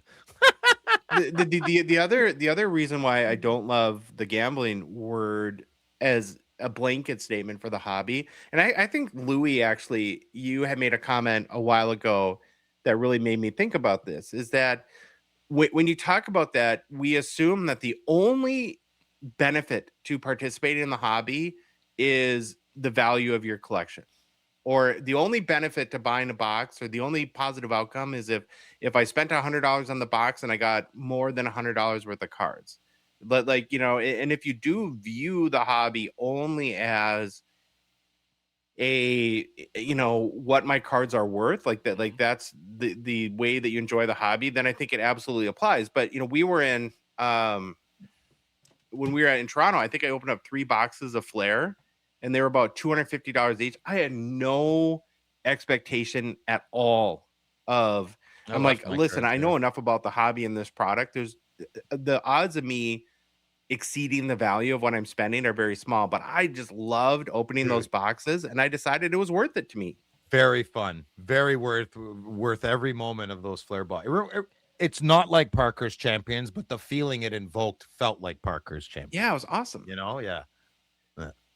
So again, I think it's it's a very nuanced concept, right? And I think there's great components no matter what side you fall on, and great arguments that you can make. And I don't pretend to have all the answers, right? I mean, I don't, I'm learning, and that's why part of the reason why I love the show too is to get, hopefully people will comment in the comments about this, and get other people's perspectives. Well, nobody's gonna have the answer. Everybody can formulate their own opinion or how they want to look at it. If you're buying boxes to try to get a banger, then they're gonna be the ones that are, I'm gambling to get something big. If we're just sitting around and we want to rip a box of Flair and really don't care because we like just ripping packs and stuff and let's see what happens, I don't see that gambling. I had a blast ripping the packs. Didn't care. I wasn't looking for a return. But it's gambly. We don't think of it, but it can be, right, if looked upon. I don't have a problem when I do have a problem when people use blanket statements. Yes, but if someone's like throwing that word into a specific situation, look at all these guys at the cup, they're breaking, and you're looking at the group. It's kind of a gambly group. Sure, it is. I don't disagree with that, but then again, I think if you use that term, that it applies to every aspect of the hobby. I'll give you another example for myself. So I just spent $900 on an Alexander Ovechkin auto booklet. It's got an in-person auto and an in-person inscription that I think is really awesome. I spent $900 on it. The highest sale of that booklet ever, because it didn't come autographed or with an inscription, is $100. No, I just paid an extra $800 for his auto and the totally BA inscription of R and RMNB, Russian Machine Never Breaks. That's pretty awesome though, dude. If you're gonna say opening a box of cards as a gamble, me spending $900 and just look at it pure financially, I would say that me paying an $800 premium for that is probably insane and a gamble too. A gamble on what though? I don't ever want to sell the card, and I just want it, and I don't care. I mean, why is it a gamble? You don't care. You don't care what it does. You bought that card. You wanted it because of what it has on it. You didn't gamble on anything. You just paid what you wanted for it, and you have it, and you're happy. It's all perspective. And I guess that's my point, Phil, is that it's like I'm 100% cool with people using the term gambling, but I think you have to. I think that to say that, well, this part of the hobby is gambling, then, and this part of it isn't. I don't see that. I think you have to apply it to almost maybe to different degrees, to your point, but it applies to everything. Then I feel like if my vocabulary was better, I could express. Well, it's an ongoing conversation. I mean, it's always on the forefront. No words good. Yeah. Okay, last question. I'm getting parched. I like that word. Discord. Greg Davis. Hey, Greg. I worked with the Greg Davis at Bleecker Stereo and TV on Maryville Road. Okay. Hello, gents. A question regarding Gongshow breaks. I purchased my first break spots to support your latest venture and hopefully get a sweet card. Thank you, Greg. Much appreciated. Will I get notified if I'm the lucky winner of a decent card? I don't know. Josh? 2 ways. Well, yeah, you can watch the video or the replay. That's a classic way. That's the classic way to do it. Anyone can message us if you have a question. We're happy to answer that. Or I guess you can wait for your package to arrive. Message the Gongshow brand account though, not its host. You should probably go to Phil's house, and if he doesn't answer the door, tap on his window. Yeah, and it's better if you're not wearing a shirt. I definitely wouldn't. Well, I would be more.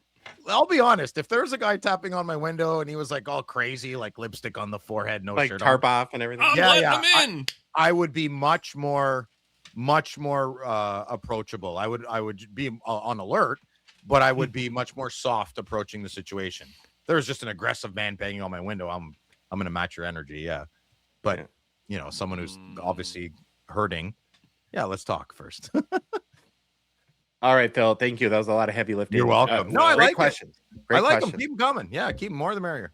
Great question. Okay, personal pickups, Phil. No. Man. I lost my mailbox key. I found it though, but it was too late. Oh, you lost something. Shocking. No, but see, perfect example, Josh. I couldn't find my mailbox key for 3 weeks, dude. 3 weeks. Yeah. That's a lie. It was like 5 days. I'm sorry. I'm trying to make you feel better, but I definitely lost it. But I found it again. I found it. It was in my bathroom, which is really weird. Yeah, I'm not. Card's not in there, but I'm not crying. You're crying. Louis. Yeah. Yes, I do have a couple. First one, it was during the expo, but not at the expo. But I had a list. I made a list of like 8 Madonnas that I want, and this one popped up. Well, I got notified that it popped up, so I jumped all over it. But it's a 24-25 SP Authentic. UD Authentics Auto, Mike Madonna. This is the last year that the North Stars were in Minnesota wearing that Judas jersey. I can take this jersey anywhere and slap a city on top of it. And we can go anywhere. But do you know, Phil, that when our team was stolen, we were 3rd in the NHL in attendance? That's too bad. It's like the Expos, man. They lost their baseball team we lost our baseball team because of bad management, not because of poor attendance. Yeah. It's too bad. All right, Louis, what's next? Number 2 was given to me by a couple goofballs. 24-25. Is that? Oh, it is credentials. That's Martin Brodeur. Yeah, Provisions. Marty Brodeur. It's a hockey card. It's super sweet. Love it. Can't thank you two enough. That was very awesome of you. Whoa, whoa, whoa, whoa. I'm the fire starter. The best part is that his eyeballs are flames. Yeah, laser eyes. Let's go. Well, I was going to make fun of you for getting another gift, but my personal pickup's a gift, so I would be, and I'm not necessarily afraid to be hypocritical, but I'm choosing not to today. Love this card. And at the expo, I received this amazing gift from a good friend, a 2012-13 Fleer Retro Intimidation Nation. Sid the Kid, Sidney Crosby. Pouty. Mr. Pouty. What? It looks like he smelled a fart. No, that too. Don't say that though. Don't ruin it. No, he's angry. He's like total early 20s. I know he's got the captaincy there, but he is not happy with someone. I love it. He's giving them the bougie, like elitist. I'm not impressed with you, you know. I think this is an underrated insert in Fleer Retro of the many. There's so many bangers that some of these fall to the wayside a little bit. I think Playmakers Theater, I'm very envious of Phil's Patrick Waugh that he picked up at the expo. These were 1 in 160 pack odds. There are 20 players on the checklist, so individual odds to hit Sid the Kid in 2012 Fleer Retro are 3,200. Great. Well, Phil, you have fun? Yeah, I had a great time. Good. Yep. Baba Louie? Always. Hi. If you like the episode, please leave a rating review on Apple, Spotify, whatever podcast app you listen to us on. If you love the show, if you love Baba Louie, and well, who doesn't? We do. My new card. And you want to chat with us on the Hockey Cards Gongshow Discord server, please consider a $5 a month donation. Join our $999 support levels here on Patreon. Link is in the show description, our Instagram, TikTok profile, and our website, hockeycardsgongshow.com. On the Patreon website, patreon.com. Search for the Hockey Cards Gong Show and follow us on social media. We are on Instagram, Facebook, TikTok, Twitter, and YouTube. And boys, the Hockey Cards Gong Show podcast is a production of Dogbox Ventures LLC. Have an awesome, I don't know what day it is. Oh, start to your week. And Baba Louie, take us out. Bye. It's the Gong Show. We're dropping the facts. Hockey cards on fire. No holding us back. Josh looking sharp, the face of the scene. Feeling pork chop pants, rocking it clean. Baba Louie in the booth, he's the man with the plan. The best producer in all the land. Gong Show Nation, let's hit the flow. It's the Hockey Cards Gong Show. Let's go, let's go. Wanna say them in show. I got a little package.